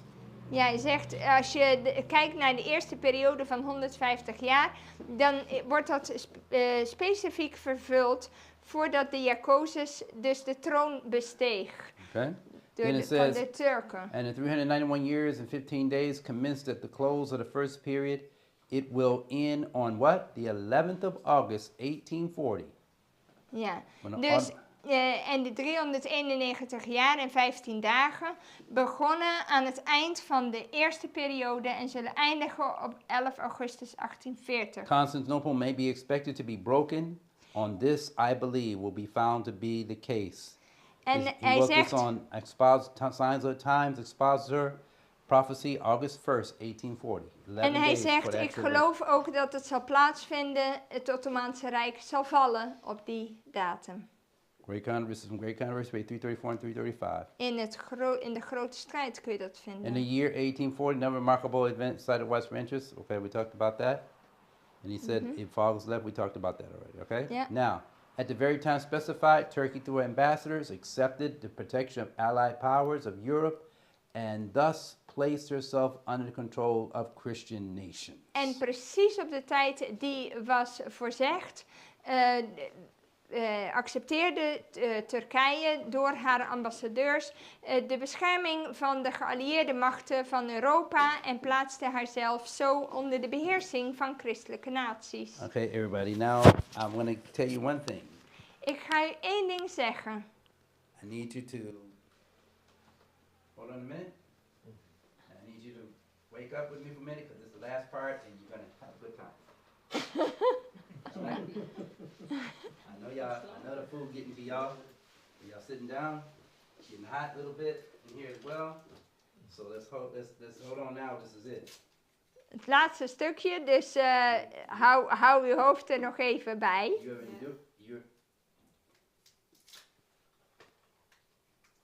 You've endured the fight of your life today. Je hebt het gevecht van je leven overleefd Y'all done some vandaag. good troopers. I see y'all fighting over there in the corner. Yeah. I know the feeling. But now, what I want you to see now is this. We're coming to the end of the prophecy of the sixth trumpet in the second world period. Maar we komen aan het eind van de zesde bazuin en de tweede wee. Now, question. If you lose your power, are you in control? Als je je macht verliest, If you lose your independent sovereignty beheers, as a nation, ben jij dan nog degene die het bestuurt? are you in control? No. Well, who's in control? Wie heeft de controle dan? Who's in control? The enemy. The power that you surrendered to, right? Dat is toch de macht waaraan je je overgegeven The hebt. Muslims, now I'm going to show you the game we're playing. En let op het spel wat hier The gespeeld wordt. Muslims surrendered to the European powers. De moslims gaven zich over aan de Europese The machten. European powers allowed the Muslims to stay seated in their territory, but under their control. En ze lieten de moslims wel toe in hun functies te blijven, maar zij hadden het werkelijke zeggenschap. And the Muslims now were controlled, and therefore their trade route, the Strait of Hamas, was now they were overseers over it, but it was actually being controlled by the European powers. Zij waren dus overzieners. Eventjes, als je even de geschiedenis herhaalt, dan zeggen ze mochten wel overzieners blijven van de straat van Hormuz. Maar wie hadden eigenlijk het zeggenschap? De Europese machten. So these so-called Christian nations, Dus deze zogezegde christelijke England, naties, Great Britain right here. Groot-Brittannië hier, You have France, Frankrijk, you also had Germany, Duitsland, and you have Russia, Persia. Pruisen, dus Rusland. These were the four nations that they surrendered to.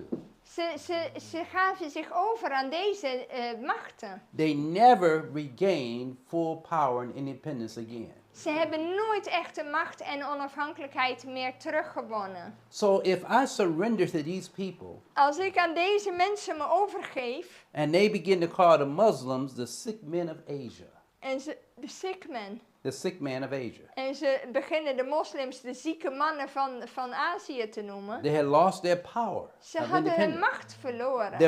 Their 400-year rule had now come to an end Hun regeringsperiode was aan zijn eind gekomen. because the house got divided. Want het huis werd verdeeld. And the king and Mehmed, who was the actual sultan at that time, En Mehmed, die de sultan was in die tijd, and this guy name was Ali en deze man heette Ali of Egypt, van Egypte, he rebelled against him. hij ging in opstand tegen die ander. And Mehmed, En he Mehmed, leaned on the European powers to help him overcome Ali. Hij vertrouwde op de Europese machten om die Ali te overwinnen. And as now, I'm saying this for a reason, so you get the point now. Let op dat je het punt krijgt. So while they say that, while Trump and all them say that the Strait of Hamas is being controlled by the Muslims, and they won't let us through, we're gonna bomb Iran and all this stuff. Oké, wait one moment. Trump die zegt dus, hè, You gotta see big kijk, picture. zij beheersen de straat van Hormuz. Who's in control? Maar wie heeft de controle? De European The powers. European powers are in control. De Europese machten. And they're telling them what they can and cannot do on that En strait. ze vertellen wat ze wel en niet mogen doen op die straat. So who's breaking the world's economy? Dus wie breekt The European economie? allied powers of Europe, Dat zijn die geallieerde machten van Europa. which Die you maken call de your economie one world kapot. government with the help of the United States cooperation. Eén regering, één wereldregering met de hulp van Amerika. What did Klaus Schwab tell you in the beginning? Wat zei Klaus Schwab ook alweer in het Back in begin? 2020. In 2020. We now have the power. Wij hebben nu de macht. We control the future. En wij beheersen de The toekomst. future belongs to us. He was talking to the World Economic Forum right here in Davos. Hij sprak in het Wereld Economisch In Forum 2020. WEF toe in Davos. And Davos. what did the lady get up and say in Davos that was so amazing that most people, because everybody said when we preached about it years ago, they said we were preaching conspiracy theory. En toen wij jaren geleden dit spraken, toen zei ze allemaal, je hebt allemaal complottheorieën. What does the woman say? She said, Excellencies, Maar die vrouw die daar was, die zei, hoogedelen, are you ready for a new world order? zijn jullie klaar What voor would een he nieuwe call- what did she say? wereldorde? A new world Een order? nieuwe wereldorde. What did George Bush Sr. say Wat zei Bush senior in ook alweer? 1991? In 91. And now we can see a new world coming into view, a new world order. En nu kunnen we een nieuwe wereldorde zien vormen. So this was not something new, but now it was ready to be fully established. Het was niet nieuw, maar nu is de tijd rijp. And what did Klaus Schwab turn around and tell you in 2020? En wat zei Klaus Schwab in 2020? We are going to have a great reset. We zullen een grote reset hebben. And many will not like it. En velen zullen het niet By fijn vinden. 2030, you will own nothing but be happy. In 2030 dan is niks meer van jou, maar je zult blij And they made a zijn. song, own nothing, be happy. Own nothing, be Met happy. een Right, heel really? apart melodietje erbij. And I just want you to get the point. So, but wait a minute now, who's in control? Maar wie heeft de beheersing? These are the kings and queens of Europe you're talking. Hier These heb je are the het over. monarchies. Hier heb je de monarchieën van Europa. This is the elite rich you're talking about here. Dit is de elite hier van This is Europa. old money. You got people make money off of out of little inventions and stuff. This is old money. These people own lands. They Deze own mensen hebben they own certain towns and certain cities. landerijen Right? en steden en die understand zijn what I'm saying? Yeah. superrijk. And so you got to understand what's going on. Je moet begrijpen wat er gaande They is. want to reset. They want to break this economy. They want to get rid of this Judeo-Christian type economy. Ze willen een reset, ze willen de economie kapot maken. They want to get rid of the old guard and all that stuff. This is what's going on. So who's controlling the Muslims? That's what I need to know. Wie beheerst de moslims? Are they really independent to the point America can't do nothing with them, Europe can't do nothing with them? Is that really what's going on here? Is het werkelijk dat hun zo onafhankelijk zijn dat ze Amerika niet nodig hebben en Europa niet? Has Europe signed a formal declaration that we giving everything back to the Muslims and they're going to have their own independence? We will have nothing to do with them. The Europeans done that yet. Is Europa zo aan het doen dat ze zeggen we maken een contract en ze krijgen No. alles terug wat van hun is en we willen niks meer met hun te doen No, hebben? they can't afford it with those type of people. Nee, daar kunnen ze zich niet veroorloven met dat type mensen. So now watch this. So if the Turks surrendered, and This- we're talking about Daniel 11 now. En for we a hebben moment. het over Daniel 11 hier. If the Turks surrendered to the European powers, Als de Turken zich overgeven aan de Europese machten. and the European powers are represented by the 10 horns in Daniel 7, En die worden voorgesteld door de 10 horens in Daniel 7. and the 10 horns are actually controlled by Rome, En die staan onder de beheersing van Rome. then who's really the last power in Daniel 11? Wie is dan de laatste macht in Daniel 11? Is it Turkey? Turkije? Nee hoor. Because Turkey surrendered. They haven't had their power back since 1840. So who's in control? Ze hebben hun macht nog niet Who's been teruggekregen controlling them sinds, since 1840? sinds 1840. Wie heeft de macht sinds The 1840? kings and queens of Europe, Dat is Europa. which are monarchies in themselves, Dat zijn monarchieën.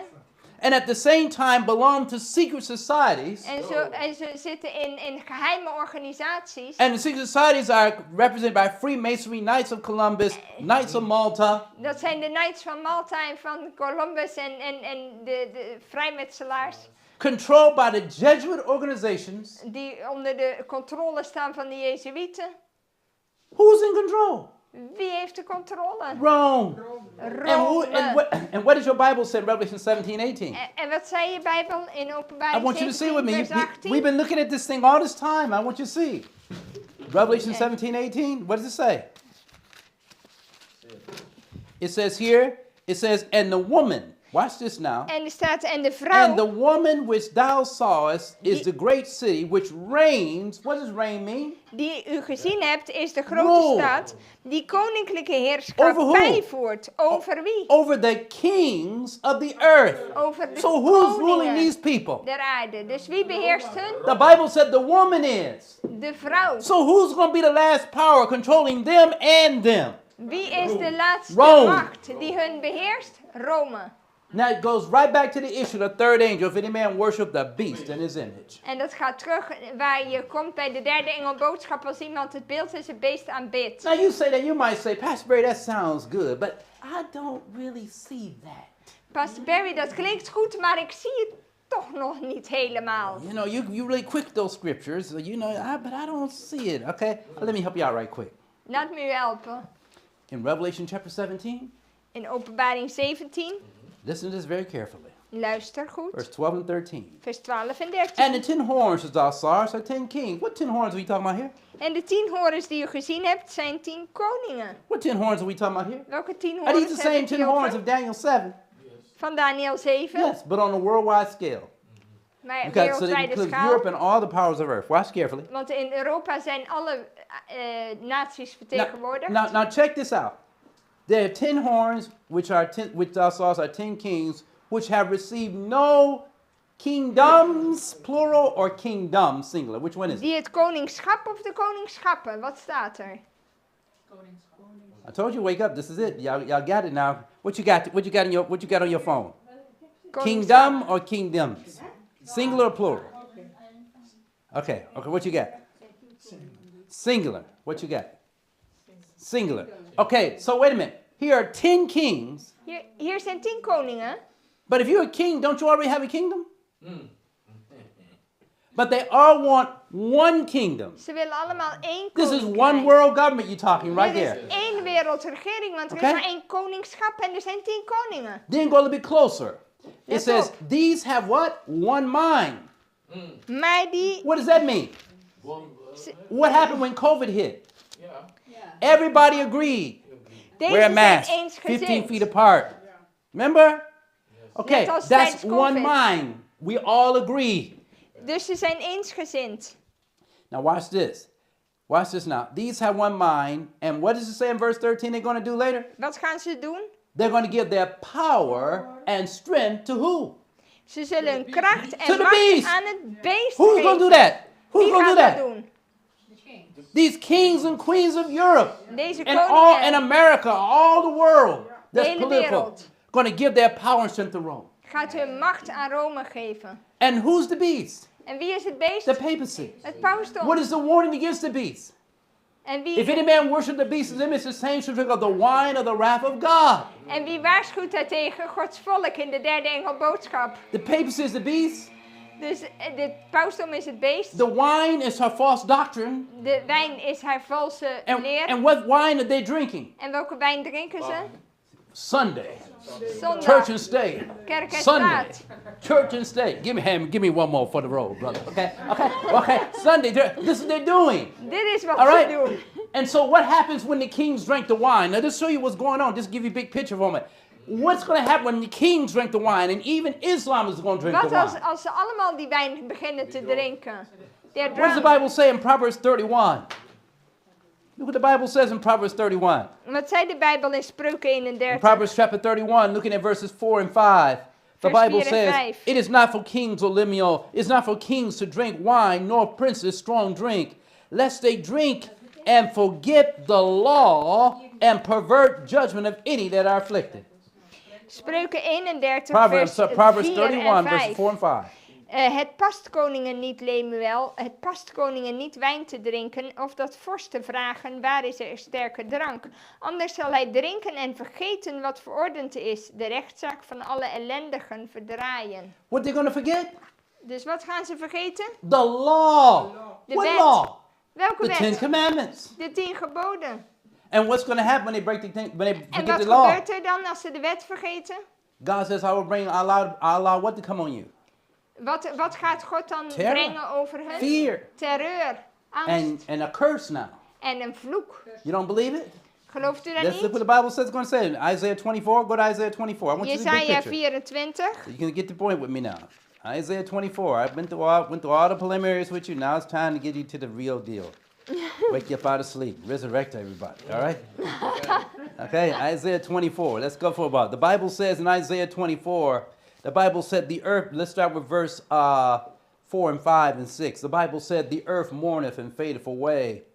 It says here, the Yes. world languisheth and fadeth away. The haughty people of the earth do languish. Oké, Jesaja 24 vers 4. Het treurt, verwelkt dat land, hij verkommert, verwelkt de bewoonde wereld. Zij verkommeren, de voornaamste van de bevolking van het land.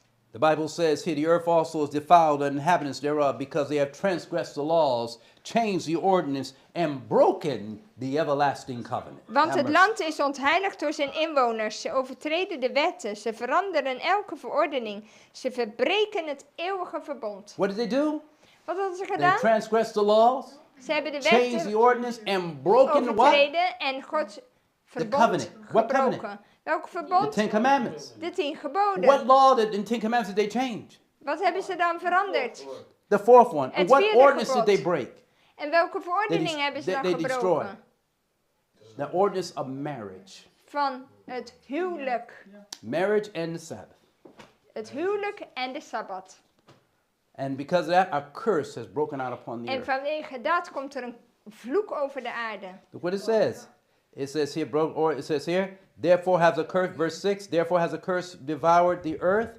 They that dwell therein are desolate thereof, because it says, therefore the inhabitants of the earth are burned, and few men left. Daarom verteert de vervloeking het land en moeten zijn inwoners boeten. Daarom zullen de inwoners van het land verbrand worden, zodat er weinig stervelingen zullen overblijven. What did it say came over the earth? A curse, right? Er kwam een vloek over We'll het go to land. Deuteronomy Nee? 28. Let me see where I get, what happens, what did God say about curses? Wat zei God ook alweer over vervloekingen in What curse Deuteronomium came over the earth? 28? Watch this. Came over the whole earth. Watch carefully. Over de hele wereld. In Deuteronomy 28, verse Verse? 1 says, It shall come to pass if thou shalt hearken diligently to the voice of the Lord thy God, and observe to all his commandments, which I command thee this day, that the Lord thy God will set thee high above all nations of the earth. En het zal gebeuren, vers 1, als u de stem van de Heere uw God nauwgezet gehoorzaam bent door al zijn geboden die ik u heden gebied, nauwlettend in acht te nemen, dat de Heere uw God u dan een plaats zal geven hoog boven alle volken van de aarde.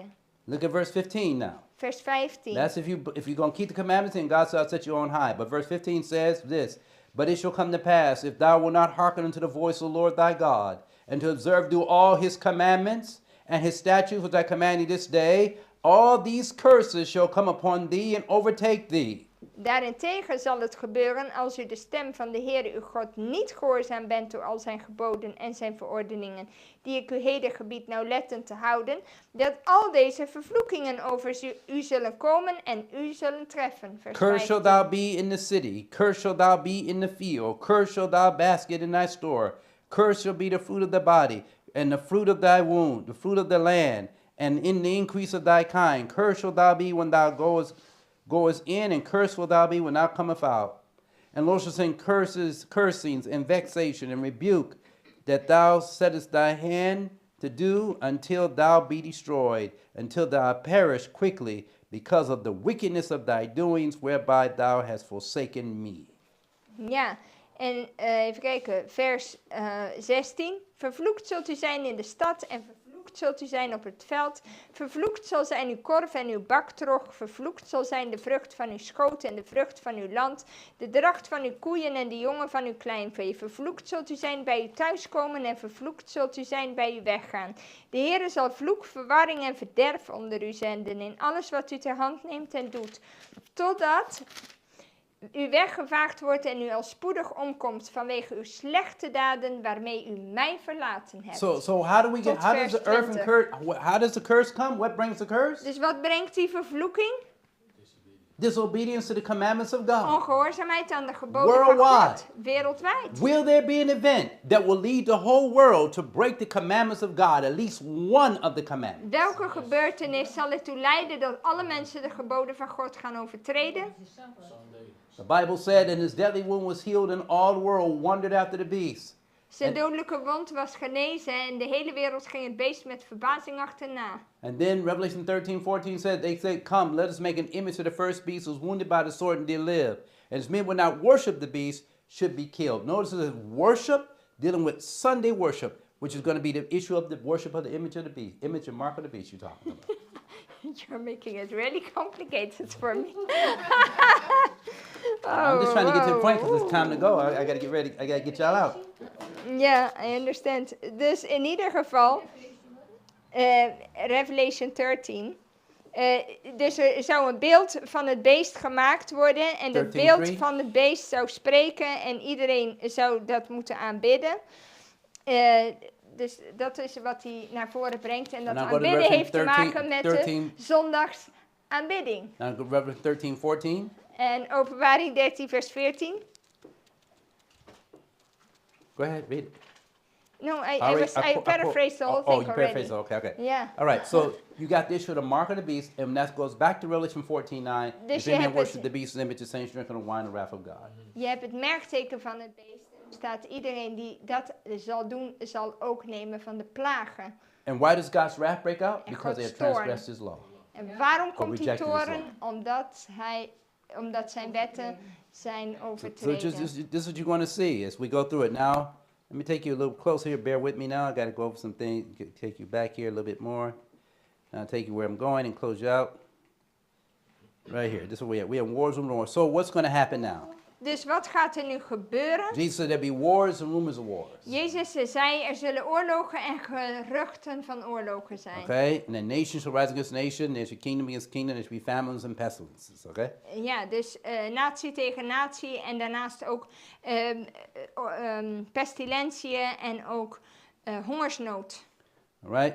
And then Jesus says, when you see the abomination of desolation, spoken of by Daniel the prophet, stand in the holy place, whosoever readeth, let him understand. Ja, verder wees Jezus over de gruwel der verwoesting waarover gesproken was door Daniel de profeet in de heilige plaats. The abomination of desolation was the idol standard of the Roman army that stood some furlongs outside the city walls of Dat Jerusalem, was which de- was a golden eagle on Dat a was, een flagpole. dat was een afgodische banier van de Romeinen die buiten de stad werd geplaatst en dat was een gouden adelaar. Okay? Now let's see what's going to happen. The Bible says, Luke 21:20 says, what is the desolation? It says, the abomination is the eagle, the idolatry. What is the desolation? And we shall see Jerusalem compassed with armies, know that the desolation is nigh. Ja, The armies is what, the military is what bring the desolation. ja, dus je hebt hier de gruwel. De gruwel is dat afgodische beeld in heilige plek en de vernietiging, de verwoesting die het veroorzaakt, dat is de legers die je rondom Jeruzalem zult zien. Then we have here the warning against this time set. No, it's warning against time setting here. We'll go closer. Looking back at our history, I'm going back a little closer here. I'm back in Revelation 10:5. Wait, what happened here? Oh, I know what I did. I got to go back. Sorry about that. All right. Question: is America about to go that way? Gaat Amerika die weg? Hey, This is Congressman. When Brother this is in Stephen? Texas, when they're going to where they're going to be talking about voting on a law. Ja, Steven?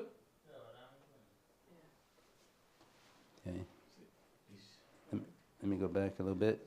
Okay, I'm gonna go back so you can get it. You, Representative Noble, Out away from me. what is the fourth commandment?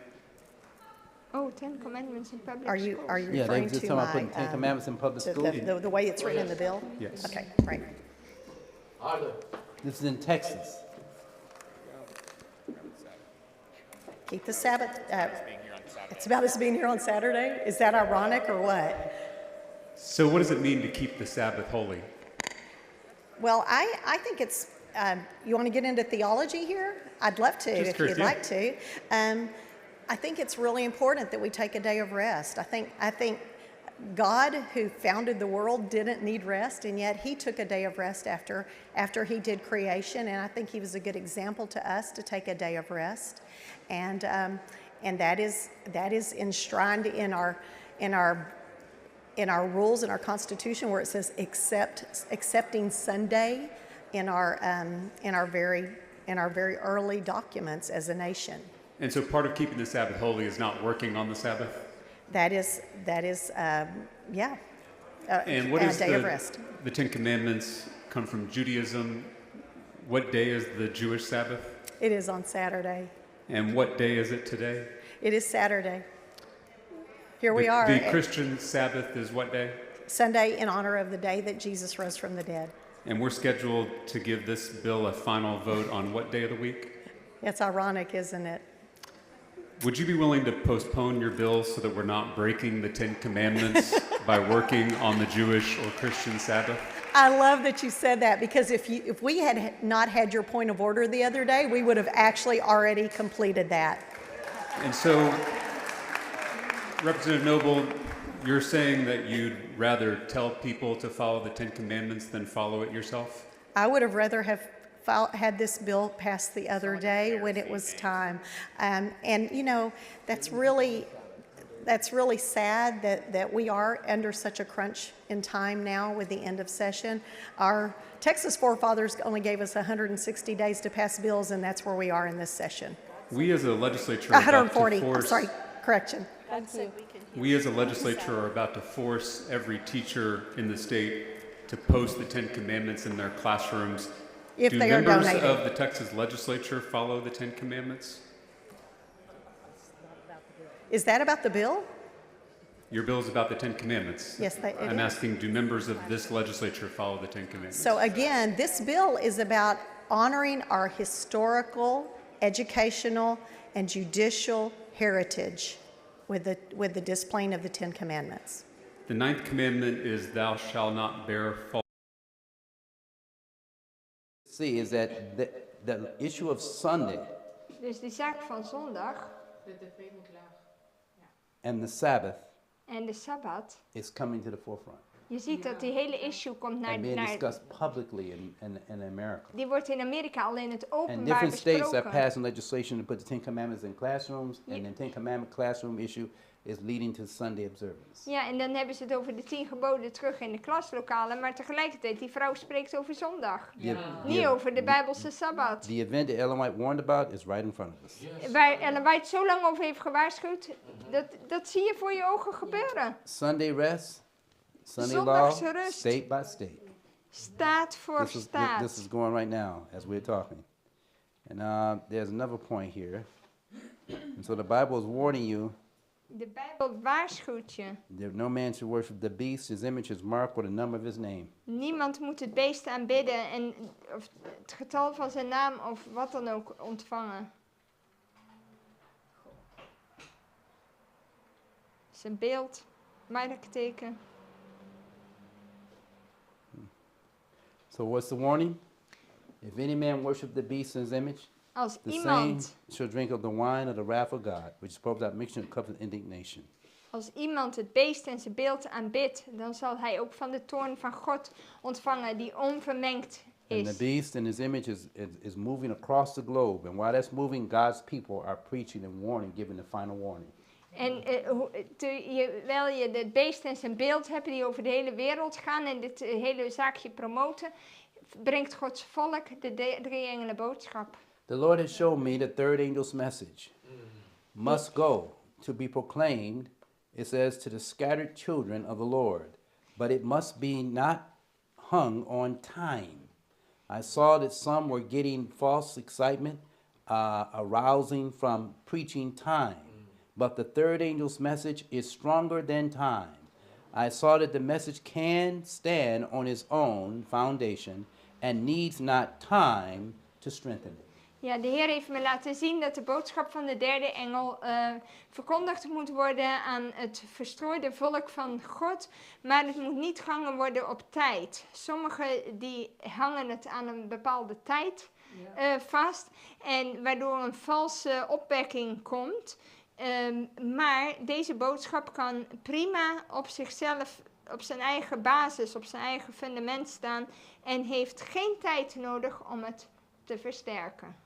And we're going to see, and what we got here, we got the whole world about to be led to worship the beast in his image. De hele wereld zal daartoe worden gebracht om het beest en zijn beeld te aanbidden. The first and second angel's messages met fulfillment from 1840 to 1844. De eerste en tweede engelboodschappen hebben hun vervulling al ontmoet in 1840 tot 1844. Okay? And so John was told to eat a little book.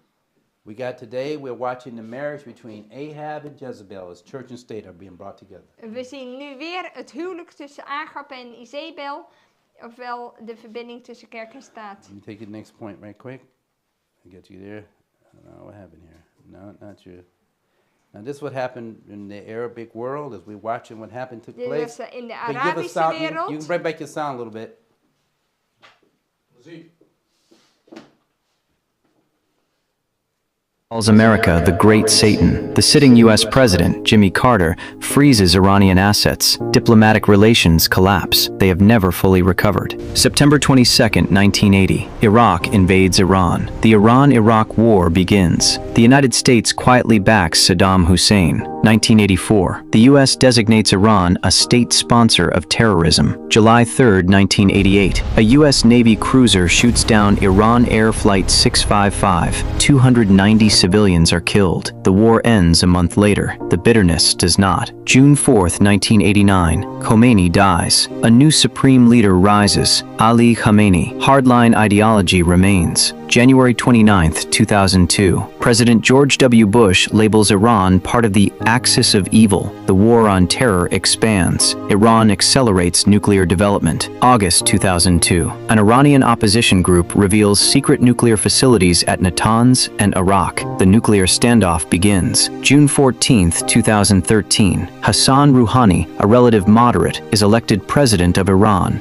Secret talks begin. July 14, 2015. The Joint Comprehensive Plan of Action is signed, negotiated under Barack Obama. Iran agrees to limit uranium enrichment. Sanctions are lifted. For a moment, the temperature drops. May 8, 2018. President Donald Trump withdraws from the nuclear deal. Sanctions return under a maximum pressure campaign. Iran's economy contracts sharply. Trust evaporates. June 20, 2019. Iran shoots down a U.S. surveillance drone. The U.S. prepares airstrikes, then cancels them at the last minute. The region inches toward war. January 3, 2020. A U.S. drone strike kills Iranian General Qasem Soleimani in Baghdad. Iran retaliates days later with missile strikes on U.S. bases in Iraq. No full war, but the shadow of one. April 2021. Indirect talks resume in Vienna to revive the nuclear deal. Sanctions relief versus nuclear limits. Start again. Negotiations stall again. November 4th, 1979. Now remember, Donald Trump has boasted about how he's gonna take out Iran. China's talking about helping Iran. But remember now, the Chinese dynasty, when you go back, was infiltrated early on by the Jesuit order. Donald Trump. Communism in China is actually Catholicism under the Jesuit order. Oké, wait 1 second. Donald Trump, die pochte toch zo dat hij zei van ik zal de Iran zal ik wel even gauw aanpakken, dit en dat. Maar je ziet dat eigenlijk China zou Iran steunen, maar die zijn al lang geïnfiltreerd door de Jezuïeten. Ze zijn in wezen ook al beheerst door het katholicisme. Ze zijn al verkocht. Okay, so I want you to see what's happening. Then we watched 1989. We watched, after everything looked like a standstill, 1989 we saw Ronald Reagan and John Paul II come together. Dit was Ronald Reagan en Some Johannes Paulus II. Little kids, and some were not even here yet. All right, but this had taken place. Dit And is many al Adventists gebeurd. thought this was the end. This was going to be the end now because we Veel see mensen dachten dit is het America and eind. Rome coming together. Revelation 13. Amerika en the two Rome beasts. komen samen, dit is het. The first beast, Revelation 13, Het 1 eerste through 10. beest The second beast, Revelation 13, en 11 tweede through beest 16. van Openbaring 13. We watched it taking place right before our eyes. Yes. America and Rome. And what are they doing now? En wat doen ze nu? They're coming together, Ze komen samen. and America has reached over the gulf to clasp the hands of Roman power. Amerika die heeft weer de Satanic powers connectie behind the scenes. hersteld. De The satanische leper-like machten. beast is forming the Holy Alliance or the Ecumenical Alliance as well. En de behind the scenes with a Ecumenische political alliantie alliance. met de politiek samen. We are there, brothers and sisters. Daar zijn we. This is it. We going. is it. This is going to happen. Whether we're ready or not, it's going through. We're going to see. This was the Royal Navy ship that got hit on the Strait of Hamas. Dit was een schip die werd geraakt in de Where's the straat Strait van of Hamas? Hormuz. This is Middle East. This is Arabic Iranian territory. Dit is Arabisch gebied. See, if you know the background and the history and looking at this now, you Dus see als je everything in dat different nu light. ziet, dan zie je dat tot leven komen. Okay? What you got here, and then you're going to find out here. Then when 9/11, 2001 happened, this was the time when fear came upon Dit the was de nation. tijd wanneer de terreur en angst opkwam. Osama bin Laden was the one that's supposed to have been the mastermind behind 9/11, 2001, remember? Osama bin Laden, die zou het brein hierachter zijn geweest. Okay, and then Bush declared war on terror. En Bush die verklaarde de oorlog tegen terreur. But why does terror come on a nation? Maar waarom komt de terreur? Because they rejected God's law. There you go. Omdat There ze you go. Gods You wet see what's hebben happening now? verworpen. Zie je Now dat? you see what's happening with everything. En nu zie je in al die dingen zie je dat terugkomen. And then we see now, as a result, then you got Leviticus 26, where God said he brought terror on you. If you do it, curse of the law. We talked about Deuteronomy 28 Yeah. already. Then Trump said Iranian leader is what? Dead. En hij zegt hier, Iraanse Is the leider sound what is he said? dood. Sound. Sound.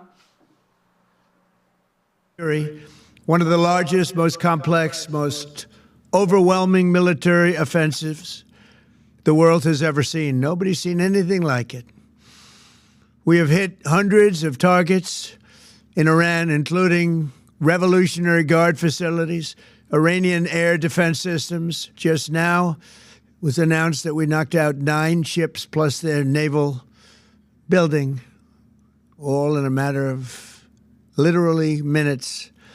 Iran's formerly supreme leader, Ayatollah Khamenei, is dead. Zegt hij. Since when the president come out that bold? Yeah. He's dead. Look at Hij what you zegt see. hij is dood. Now listen to some sound again. Je zingt de bom. So I came back to see him a few weeks later, and by that time we were bombing in Afghanistan. I said, "Are we still going to war with Iraq?" And he said, "Oh, it's worse than that." He said, he reached over on his desk, he picked up a piece of paper, and he said, I just got this down from upstairs, meaning the Secretary of Defense's office today, and he said, this is a memo that describes how we're going to take out 7 countries in 5 years, starting with Iraq and then Syria, Lebanon, Libya, Somalia, Sudan, and finishing off Iran. I said, is it classified? He said, yes, sir. I said, What's happening right now? En dat is wat je nu Who's the ziet. last country? Wie is de Iran. laatste? Iran. Then listen to this. This is our banking system. Remember, I told you Muslim caused what type of crisis? I told you earlier. They bring when the locusts came and ate up all the green trees. All that. sprinkhanen die I said they're going to kwamen. bring about what? An economic Ze crisis. zouden ook Isn't een that what we're gonna talk economische about? crisis teweeg brengen. Economic crisis also deal with financial crisis. Dat heeft ook met financiële crisis te doen. Kijk hier. Listen what it says. So here's my theory, though. If you go back to 9/11, and when Wesley Clark said we're gonna invade 7 countries in 5 years, what you were talking about were the countries where those central banks were not on board to do programmable money, and their governance structures were not on board with the. Freeze. No, freeze it. Don't stop it. Freeze. Je moet het pauzeren. Pauzeren. But you got notice what's happening now. Maar wat She gebeurde said er? you go back to the information that Wesley Clark gave concerning they're going to knock out 5 countries in 7 En over die 7 5 countries in jaar, 5 years time. die 7 landen die ze eruit zouden smijten. And she said, and all the countries they're knocking out are countries that are not on the central bank. Welke Banking landen system. gingen ze eruit gooien? Diegenen die niet meededen met het centrale So banksysteem. this is a financial crisis, Dus dit is financiële economic crisis, crisis, all round up into one, and with war. economische crisis met oorlog To gecombineerd. bring everybody on board for the one world government and the financial digital control of all money, banking, and transaction systems around the world. Om iedereen in het digitale banksysteem te krijgen. And if we En gotta, van de ene and if we wereldregering. gotta call those people over there evil or terrorists to do it, En als je hun do terroristen it. of het anders noemt. but the goal is to get everybody on board where everybody around the world has the same banking system, then we can control all buying and selling around the world. Iedereen heeft dan hetzelfde Digitally. systeem. Dan kunnen we het kopen en verkopen aan banden leggen. And this is the reason why they're fighting so hard to get the Middle East under control. En daarom is het zo moeilijk voor ze om het Midden-Oosten onder controle te When they krijgen. finish controlling the Middle East, the next persons they coming for is the God's people. De eerstvolgende die nu aan de beurt is, als ze dit plan hebben voltooid, zijn wij. Because the Bible says all going to worship the beast except those who have their names in the book of life. Want allen zullen het beest aanbidden, behalve diegenen die hun And naam how- in het boek des levens And geschreven how close are hebben. we to this and Sunday observance? En hoe dicht zijn we hierbij? Too close. Te Too dichtbij. I want you to see where we are, so you can see. All right, right quick. Wow. Okay, Telling it already, 2030. all right. Let me go here. Hun agenda. Iran was feeding China, giving China greater independence. Ja, Iraanse olie gaf de Chinese regering meer onafhankelijkheid. Let me go back one. Yeah, I'm gonna play it right here. I'm gonna play the other one first. Finish that one up. Then I go So back. here's my theory, though. If you go back to 9/11, and when Wesley Clark said we're gonna invade 7 countries in 5 years, what you were talking about were the countries where those central banks were not on board to do programmable money. And their governance structures were not on board with essentially, because of Epstein, I'll call it the Rockefeller Rothschild model. There was an effort to say, okay, we're going to basically assert control of the central banks in those countries. That's my interpretation. And I think one of the reasons we're seeing so much tension around Iran is because Iran right now is the big leakage in the system. In other words, if we get Iran under control, we can have the digital currency for the whole world. Dus Iran is nog in de weg. Now you get the point now. Now everybody's seeing. Okay, now we'll see what else we're gonna say here. Go on, Catherine. Finish. What they're trying to do, and Iran is, and the BRIC nations are a sticking point. And certainly Iran's oil, feeding China gives China greater independence. See where you're going. Now, India, listen what she said. In India, China, Russia, and the cities of America, thousands of men and women are dying of starvation. The moneyed men, because they have power, control the market. This is an economic issue now. It says if they purchase at low rates all they can obtain, then sell at greatly increased prices. That's what's happening right now with the inflationary issue. Is that this means starvation to the poorer classes and will result in civil war.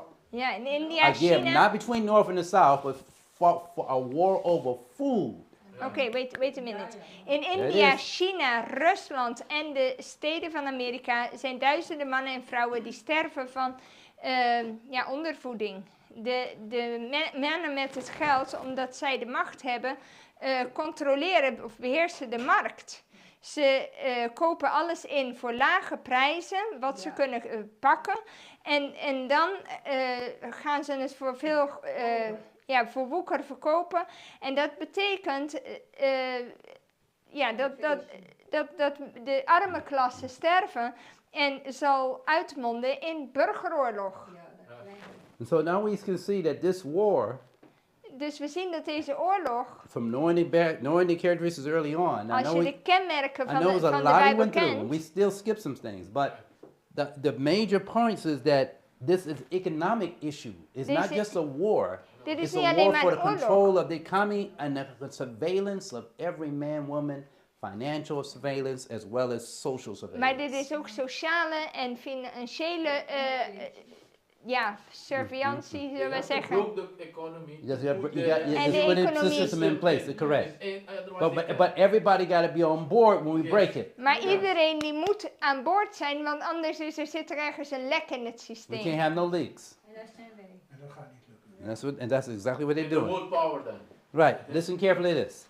This is Henry Kissinger. Dit is van Henry Henry Kissinger Kissinger. Who controls food supply? Ja, diegene die het eten Actually, it's heeft, he who controls food supplies controls the people. beheerst ook het volk. Get this now. But he who controls the energy can control the whole continent. Diegene die de energie beheerst, die kan hele continenten beheersen. But he who controls the money Yeah. controls the world. Degene die het geld beheerst, beheerst de hele wereld. Which one would you prefer? Welke Food wil supply? je hebben? Eten, The continent de continenten or the whole world? of de hele wereld? Waar ga je voor? So what's the issue? Economics. Het is economie. Economy. That's what I'm trying to show you. So you get the picture again. Why is it chosen? Trump believes he's the chosen one. Trump gelooft dat hij de I'm not gonna go there right now. uitverkorene is. Get over that. Now we got that point. All right.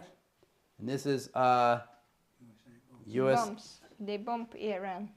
Sound. Supreme leader Ayatollah Ali Khamenei is dead. Mr. Trump made the announcement on social media after joint US and Israeli strikes on Iran. Satellite imagery shows damage at the Supreme Leader's Tehran compound, but Iranian officials have not confirmed the Ayatollah's fate. Authorities. This is early part of this year. That's early Dit this is year. dit jaar. That was back in January. All this took January, February, March. Februari, maart. This year. It doesn't seem like it's like it was last year or something. No, we're still in this year, 2026. All this happening. But they started in 91. Yeah, they started all the way back They in the started 70s. Yes. Gaddafi. Yes, They started yes, Saddam Hussein, yes. Because they don't want to. They don't want to be part of the financial banking system. Yes, they want to That's sign why. That's why they that. killed. That's why they killed Gaddafi. Daarom That's hebben why ze they took Gaddafi out vermoord. even Saddam Hussein to some degree. That took him out for the same reason. Ze wilden niet meedoen met het banksysteem. Even though they trained Saddam Hussein. Want ze hebben Saddam Saddam Hussein wel Hussein, he was getraind. trained by U.S. military. Hij werd getraind door een militair To be the van dictator of Iraq. Amerika. Then you got that's right here. So now you have 15. We saw when he opened the bottomless pit, right? We talked about that. We talked about all this right here. We saw the locusts coming up out of the thing, right? Okay. Oh no. I got different ones, but yeah. Anyway. This is with lion's heads. Okay. Yeah, lion's heads on that one. But anyway, and so I just want you to see where you are. Just remind you what you saw earlier, Dus dit is wat je ziet. right? You saw all this. So now you see exactly where we are. You saw the battle of Bethlehem. Bethlehem, we talked about that. Ja, we hadden het over die strijd van Let me Bethlehem. see. Go over this again, right quick. Okay, I think we went over that. Yeah, we went over that. Now we're in the fifth trumpet. Now watch this. So the mighty angel we saw was Jesus. We hebben gezien Jesus de came machtige down, engel met right? wat Jezus is. And now we're coming into the time of the seventh trumpet in third world period, En dan which we kom are je in right now. nu in de zevende trompet, zevende bazuin en de derde wee. God help us. Ja, het zesde zegel. Christ's intercession in the holy place will be ended by, on October 22nd, 1844. Het wordt gesproken over het middelaarswerk van Christus aan het gouden altaar. Because when the things took place on the fifth and sixth trumpets, Christ was in the holy place interceding. Toen onder de vijfde en zesde bazuin was hij nog in het heilige. So where do you stand? Waar zijn we? We've come to the same issues today. Nu heb je te maken met On the bigger dezelfde. map, you see Baghdad, Hier zie je Bagdad, you see Syria, Syrië, Damascus, right here, Iconia, right Konya. here, and then you have Aleppo. You have Aleppo, Aleppo, right waar here. zit die? Daar. That's right. And where everything taking place on the same areas that took place years En before. alles zie je gebeuren op hetzelfde gebied. We cannot. We're at the end of the world, brothers and sisters. We zijn aan and het history eind is van repeating. de geschiedenis gekomen. History is repeating fast around us. Want de geschiedenis herhaalt zich in rap tempo. The fall of the Roman Empire, De val van het their Ottomaanse surrender. We Rijk. talked about all this, so we don't have to go no further. Went over Yeah. the day for went over all this, day for year principles. We saw all that. Okay. So, I think that's going to be it. Because take us right back to where we left off. So the Ottomans surrendered. So who's controlling the world's powers? Dus wie zit achter al die machten? The kings of the earth, and they're being controlled by the woman. Zij worden allemaal beheerst door die vrouw. And so the last power is controlling the Dat is world het and cause all pausdom. not to be able to buy or sell Rome.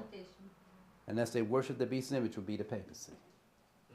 The last power that's going Ja. to control the world and control the Deze nations of laatste Europe and the macht kings and queens, beheerst Iran, iedereen, Iraq, de hele wereld. America, will be the papacy. Dat is het pausdom. God help us. Mogen God ons And therefore, helpen. another angel saying Babylon is fallen. We're supposed to be calling the people out of Babylon. Not call them Daarom in moeten unity. we de mensen uit Babel roepen, niet erin. Call them out because of plagues are coming. Want de plagen komen The eraan. the wrath of God is coming. De Babylon toorn is van fallen. God. It's fallen. Babylon is gevallen. All right? That great city. De grote stad. Call people out because the wrath of God is about to come on Babylon, Want like it came de on toorn ancient, van like it God came on the komt Tower of Babel over back hen. in ancient times. Net als over het oude Babel. The Bible said, what does it say? Wat zegt de Bijbel erover? It says here, verse 9 says, In Genesis therefore the 11, name of the 9. name was called Babel, because there the Lord did confound the language of all the earth, and from thence did the Lord scatter them abroad upon the face of the earth. Because they wanted a one world order back then. Ze wilden toen ook al een ene wereldregering en ze hadden Babel genoemd, maar de Heer verwaarde daar de spraak en van toen af verspreidde de Heer ze over het hele aangezicht van de aarde. Well, brothers and sisters, you can go take time, you can go back and search these things out. U kunt naar huis gaan en Our deze time dingen is up. verder uitzoeken. Onze tijd On is this, op. so I just want to thank God for that. But Ik I wil, hope you caught the latter part now. Ik hoop dat u you in went through all ieder the- geval you de went through all the hard stukjes een stuff early beetje in on. elkaar hebt kunnen zetten. You fall asleep, you break everything else. But the whole idea Het hele idee is that we are in the final scenes of history. is dat wij in de slottonelen van de aardsgeschiedenis zitten. And my question to you now En mijn vraag aan u is, is, are you ready? bent u voorbereid? Because the final moments will be what? Rapid ones. Want de laatste momenten zullen sneller zijn. And many of us still be watching and praying. En we moeten waken en bidden. I'll just say one thing to you. Ik God wil één has ding power. zeggen. God heeft macht. Nothing's impossible with him. En voor hem is niets onmogelijk. And he will supply your need if you watch and pray. Hij zal u in uw noden voorzien als u waakt en bidt. One day, Op een dag I was working as a call porter, werkte ik als een colporteur. and I had bills to pay. En ik had rekeningen te betalen. And the conference wasn't sending me my money. En de conferentie stuurde mijn geld niet. They had an auditor in the office who held up our checks Ze hadden een boekhouder en die hield ons geld vast. for over a month, Over een maand lang. and we couldn't pay our rent, We konden onze huur niet our betalen. gas, our lights, or nothing. Geen licht, geen gas. And they didn't know when Niks. they were going to send us our money. En ik vroeg me af wanneer ze ons But they were geld still, gingen but they were still sturen. getting paid. De? They were still getting paid, Ja, zij kregen nog steeds but uitbetaald. they were holding up all the call porters' money. Maar de colporteurs kregen hun geld allemaal niet. So that day, I got on my knees when I saw it was getting really bad. I went to God. I was praying all along, Ik heb de hele tijd gebeden, maar toen ging ik echt op mijn knieën. and I said, Lord, they're holding up my money, Ik zeg, Heer, ze geven ons geld niet. and I have bills to pay. En ik heb rekeningen te And I betalen. turned in all the money to them. En you gave them. Yeah, I gave them all my money for my book sales and stuff. Ja, en al het geld wat ik gekregen heb van mijn boeken, heb ik aan hun gegeven. Because they supposed to send us back a check. Want zij moeten ons daarvoor een check schrijven. And that was at that time. That was around $800 at that time. En dat was toen een $800 In that particular week of book sales.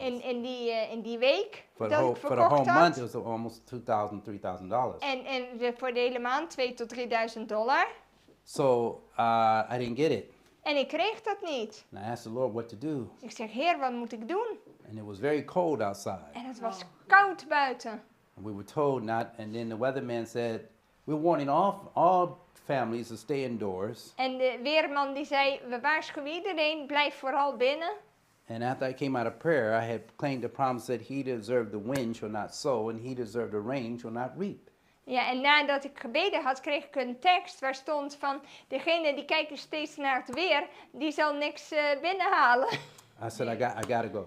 En ik dacht, nee, ik moet eruit. So I worked out in the cold all day. En ik werkte in de kou de hele dag. Nobody let me in the house. En niemand liet me binnen. It was day when I slept, but it was nighttime now. Het was bijna avond. And I said, Lord, I didn't get anything. Ik zeg, Heer, ik heb helemaal niks And you gekregen. gotta help me. U moet me echt helpen. And so the Holy Spirit, I got in my car, En ik ging in mijn auto. and the Holy Spirit said, go down the road, En de Heilige Geest go to zei, the next block, go and stop your car and park in the middle of the block. ga zo en zo dat blok en daar moet je parkeren. Then I got to the middle of the block and I said, Lord, what to do now? En ik kwam daar en ik zeg, Heer, en wat nu? And the Lord said, go all the way down, go to the house right in front of you. Ga naar dat huis daar voor je. So I got out the car and went to the house right in front of me. En ik ging naar dat huis I knocked on the door. en ik klopte aan of The belde aan. woman says, I'm sorry, sir, I can't let nobody in. En die vrouw zegt, sorry, ik kan niemand binnenlaten. I said, nobody? Niemand? She said, nobody. Ze zegt, nee, niemand. I said, Madam, Jesus said, I am the way, the truth, and the life. En toen zei hij, Jezus zegt, ik ben de weg, de waarheid en het leven. She said, well, since Jesus said it, come on in. Hij zegt, nou, sinds let me dat in the Jezus dat gezegd heeft, kom maar binnen. And she let me in the house. En ze liet me And I binnen. canvassed on a book, Bible reading for the home. En ik had een bijbellezingen voor het And when I huisgezin. canvassed on that book, she said, I want this book. She said, En ze because zegt, ik wil dat this boek. book gonna help me deal with my pastor. He When- think he knows his Bible. I'm gonna show him that he don't know his Bible. Like I'm gonna get this book here. This Ik can ga help dit me. boek nemen, want ik ga dit gebruiken voor mijn En pastor, she- want die weet er niks van. And the lady bought the book. Ze bekocht het boek. And she said, but Mister, I'm sorry, I just don't want to let nobody in because my daughter got a contagious disease. En ze zegt, sorry, ik wilde niemand binnenlaten, want mijn dochter heeft een besmettelijke ziekte. I said, what do your daughter have? Ik zeg, wat heeft ze dan She wel? said, my daughter has a chicken pox. Ja, ze heeft Waterpop. waterpokken. And she said, and it's contagious. En dat is besmettelijk. She said, have you ever had chicken pox before? I said, no. Ze zeggen, heb je al eerder waterpokken gehad? Nee. She said, zegt ze. you're going to catch it. Ze zegt, dan kun je het zo I said, no, krijgen. I'm not. Ik zeg, nee hoor. I said, because the Bible says the curse causeless shall not come. De, Because the curse causeless shall not come. ja, dus de vloek zal niet komen. And so I prayed with her, Ik bad met haar walked out the door, en ik ging naar de deur. and I went down to the next, and then I got back in my car. Ik ging terug in mijn I auto. prayed. Ik bad. I said, now what to do, Lord? Ik zeg, Heer, that was wat only nu? $39. I need more than that. Dit was $39, maar ik heb nog meer nodig. And the Lord said, go down to the end, go to the last house on the left. Ga naar het huis aan het eind van deze straat links. I drove my car. Ik ging daar naartoe I went to the last house. en ik ging naar het laatste Got out the huis. car. One house on the left on the corner there. En ik ging daar naar dat hoekhuis I knocked on the door, en ik klopte aan. and the lady said to me, En die vrouw zei, come on in. kom binnen. I said, excuse me, ma'am, you didn't hear me. You don't know who I haven't told you who I am. What? Ik heb nog niet eens gezegd wie ik ben. She said, come on in. Ze zegt, kom Close the binnen. door. En doe de deur dicht. She said, I've been waiting on you. Ik heb op jou gewacht. I said, you've been what? Wat zeg je me nou? I've been waiting on you. Ik heb op je I gewacht. said, excuse me, ma'am, you don't know me, you don't know. She said, Je kent no. mij She helemaal said, niet. every morning I get up at 3 o'clock Nee, ze zegt, nee hoor, iedere morgen sta ik om 3 uur op. and I talk with God. En dan praat ik met God. And I ask God for wisdom. En dan vraag ik om wijsheid. God told me the wisdom was going to come to my house at 7 o'clock. En wijsheid zou naar mijn huis komen om 7 uur. And said it's going to come at 7 o'clock and it's going to be a black man with a black coat and a black bag. En het is een donkere man met een zwarte tas en zwart pak. You a black man? Dat ben jij. That coat you got is black En die jas die je aan hebt is zwart. and you got a black bag. En je hebt ook een zwarte tas. So you must be the man. Jij moet diegene zijn. And she let me in the house. She's talking to me now in the house. En ze liet me binnen. And I said, well, man, let me show you what I got En ik here. zeg, laat me u laten zien wat ik hier heb. She said, the check is on the table. Ze zegt, de cheque is op de I tafel. said, ma'am, you don't know how much it's going to cost yet. Ja, maar u weet nog niet eens hoeveel het kost. She said, yes, I do. Jawel hoor. I said, ma'am, and she said, I want everything in your bag. Ik wil alles in I je said, well, ma'am, tas. I need to tell you how much it's going to cost. And she said, the check is on the table. En ze zegt, de cheque is op de tafel. And so she gave me the check. En ze gaf me de cheque. I said, hold on a minute. Let Ik me zeg, just add wacht this even. up. Laat me dit even bij The elkaar check had tellen. $563.63. Het was een heel precies getal, 506,33. When I added everything up with tax and everything, Toen ik alles had opgeteld met de belasting en alles, it was $500. Was het $63 500? and 63 cents. 63, precies het getal, het bedrag. And she said, she said, I just praise God that He sent you to my door. Ik heb gebeden dat God je stuurt naar mijn deur. And what I'm telling you is that no matter what goes on, En wat ik u zeg is dat wat er ook gebeurt. if you pray Als je and you bidt trust God, en je God vertrouwt, He will answer your prayer. zal Hij je gebed beantwoorden. And the Holy Spirit will lead you En de Heilige and Geest tell zal you je at leiden. times where to go and what to do. En dan zal hij precies zeggen waar je moet gaan, wat je moet doen. But it's hard for people to believe that. Het is moeilijk voor mensen om dat te geloven. But if you stay in the Word of God, Maar als je in het woord van God stay in the Bible, blijft, in het woord, God will speak to you. zal God tot je spreken. And I'm not kidding you when I say it. And I can tell more stories. I can't keep you all day because we got to go and we got a lot to do. We moeten nog gaan, Because maar I'm ready. ik heb Because it's heel almost veel 5:30. van die Almost 5:30. ervaringen gemaakt. But what I just wanted to share with you that if you trust the Lord Als je de Heer vertrouwt in every situation, in alle stay situaties in the Bible and believe the promises en geloof de beloften and van believe God, that God will do everything for you but fail. dat Hij alles zal doen voor je Even when you behalve cannot falen, see no way, ook al zie je geen enkele uitweg, He is already working in your behalf. werkt Hij al voor jou. You will see the power of God. En je zult de macht van God And when you see zien. God do that more than one time, En als je ziet, als je dat meer dan eens meemaakt, you will learn to trust God in every situation. dan zul je leren God te vertrouwen in iedere You won't doubt, situatie. you won't fret. If you lose your job, you won't doubt, you won't fret. God gonna take care of you. Dan wat er ook gebeurt, of al verlies je je baan, al gebeuren er andere dingen, dan heb je de ervaring dat Hij voor je And zorgt. so I just want to encourage you, while we're watching all these things, keep your trust in God and keep Dus your hoewel promises we on al your lips. deze dingen zien, hou je vertrouwen in God. I just want to say, how many want to say, Lord, help me keep my Hoeveel willen trust in you zeggen, hou mijn geloof en mijn vertrouwen in and U. help me prepare as we see the fulfillment of Bible prophecy and En the ook second me coming voor of te Christ at hand. bereiden voor de profetieën en wat er gaande is. Father in heaven, Vader in de hemel, thank you again for this time that we have to study your word. dank u voor deze tijd waar we uw woord konden Now, bestuderen. please continue to be with us throughout this day. Wilt u verder met ons zijn deze dag? And thank you for giving us understanding En dank u dat u ons begrip heeft and seeing how geschonken. history is repeating itself. En zien hoe de geschiedenis zich Even in herhaalt. the very nature of things that are taking place. Ook in de natuur, de aard van de dingen die plaatsvinden. Please help us be able to stand Help ons te staan. with our names in the book of life. En dat onze namen geschreven mogen zijn in het boek des In levens. Jesus' name, In Jezus' naam. amen. Amen.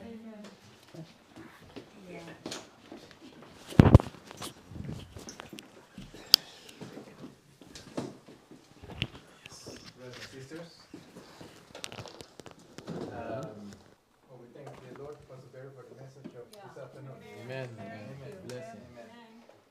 Amen. Coming Sabbath, we see each other again in this place, and also for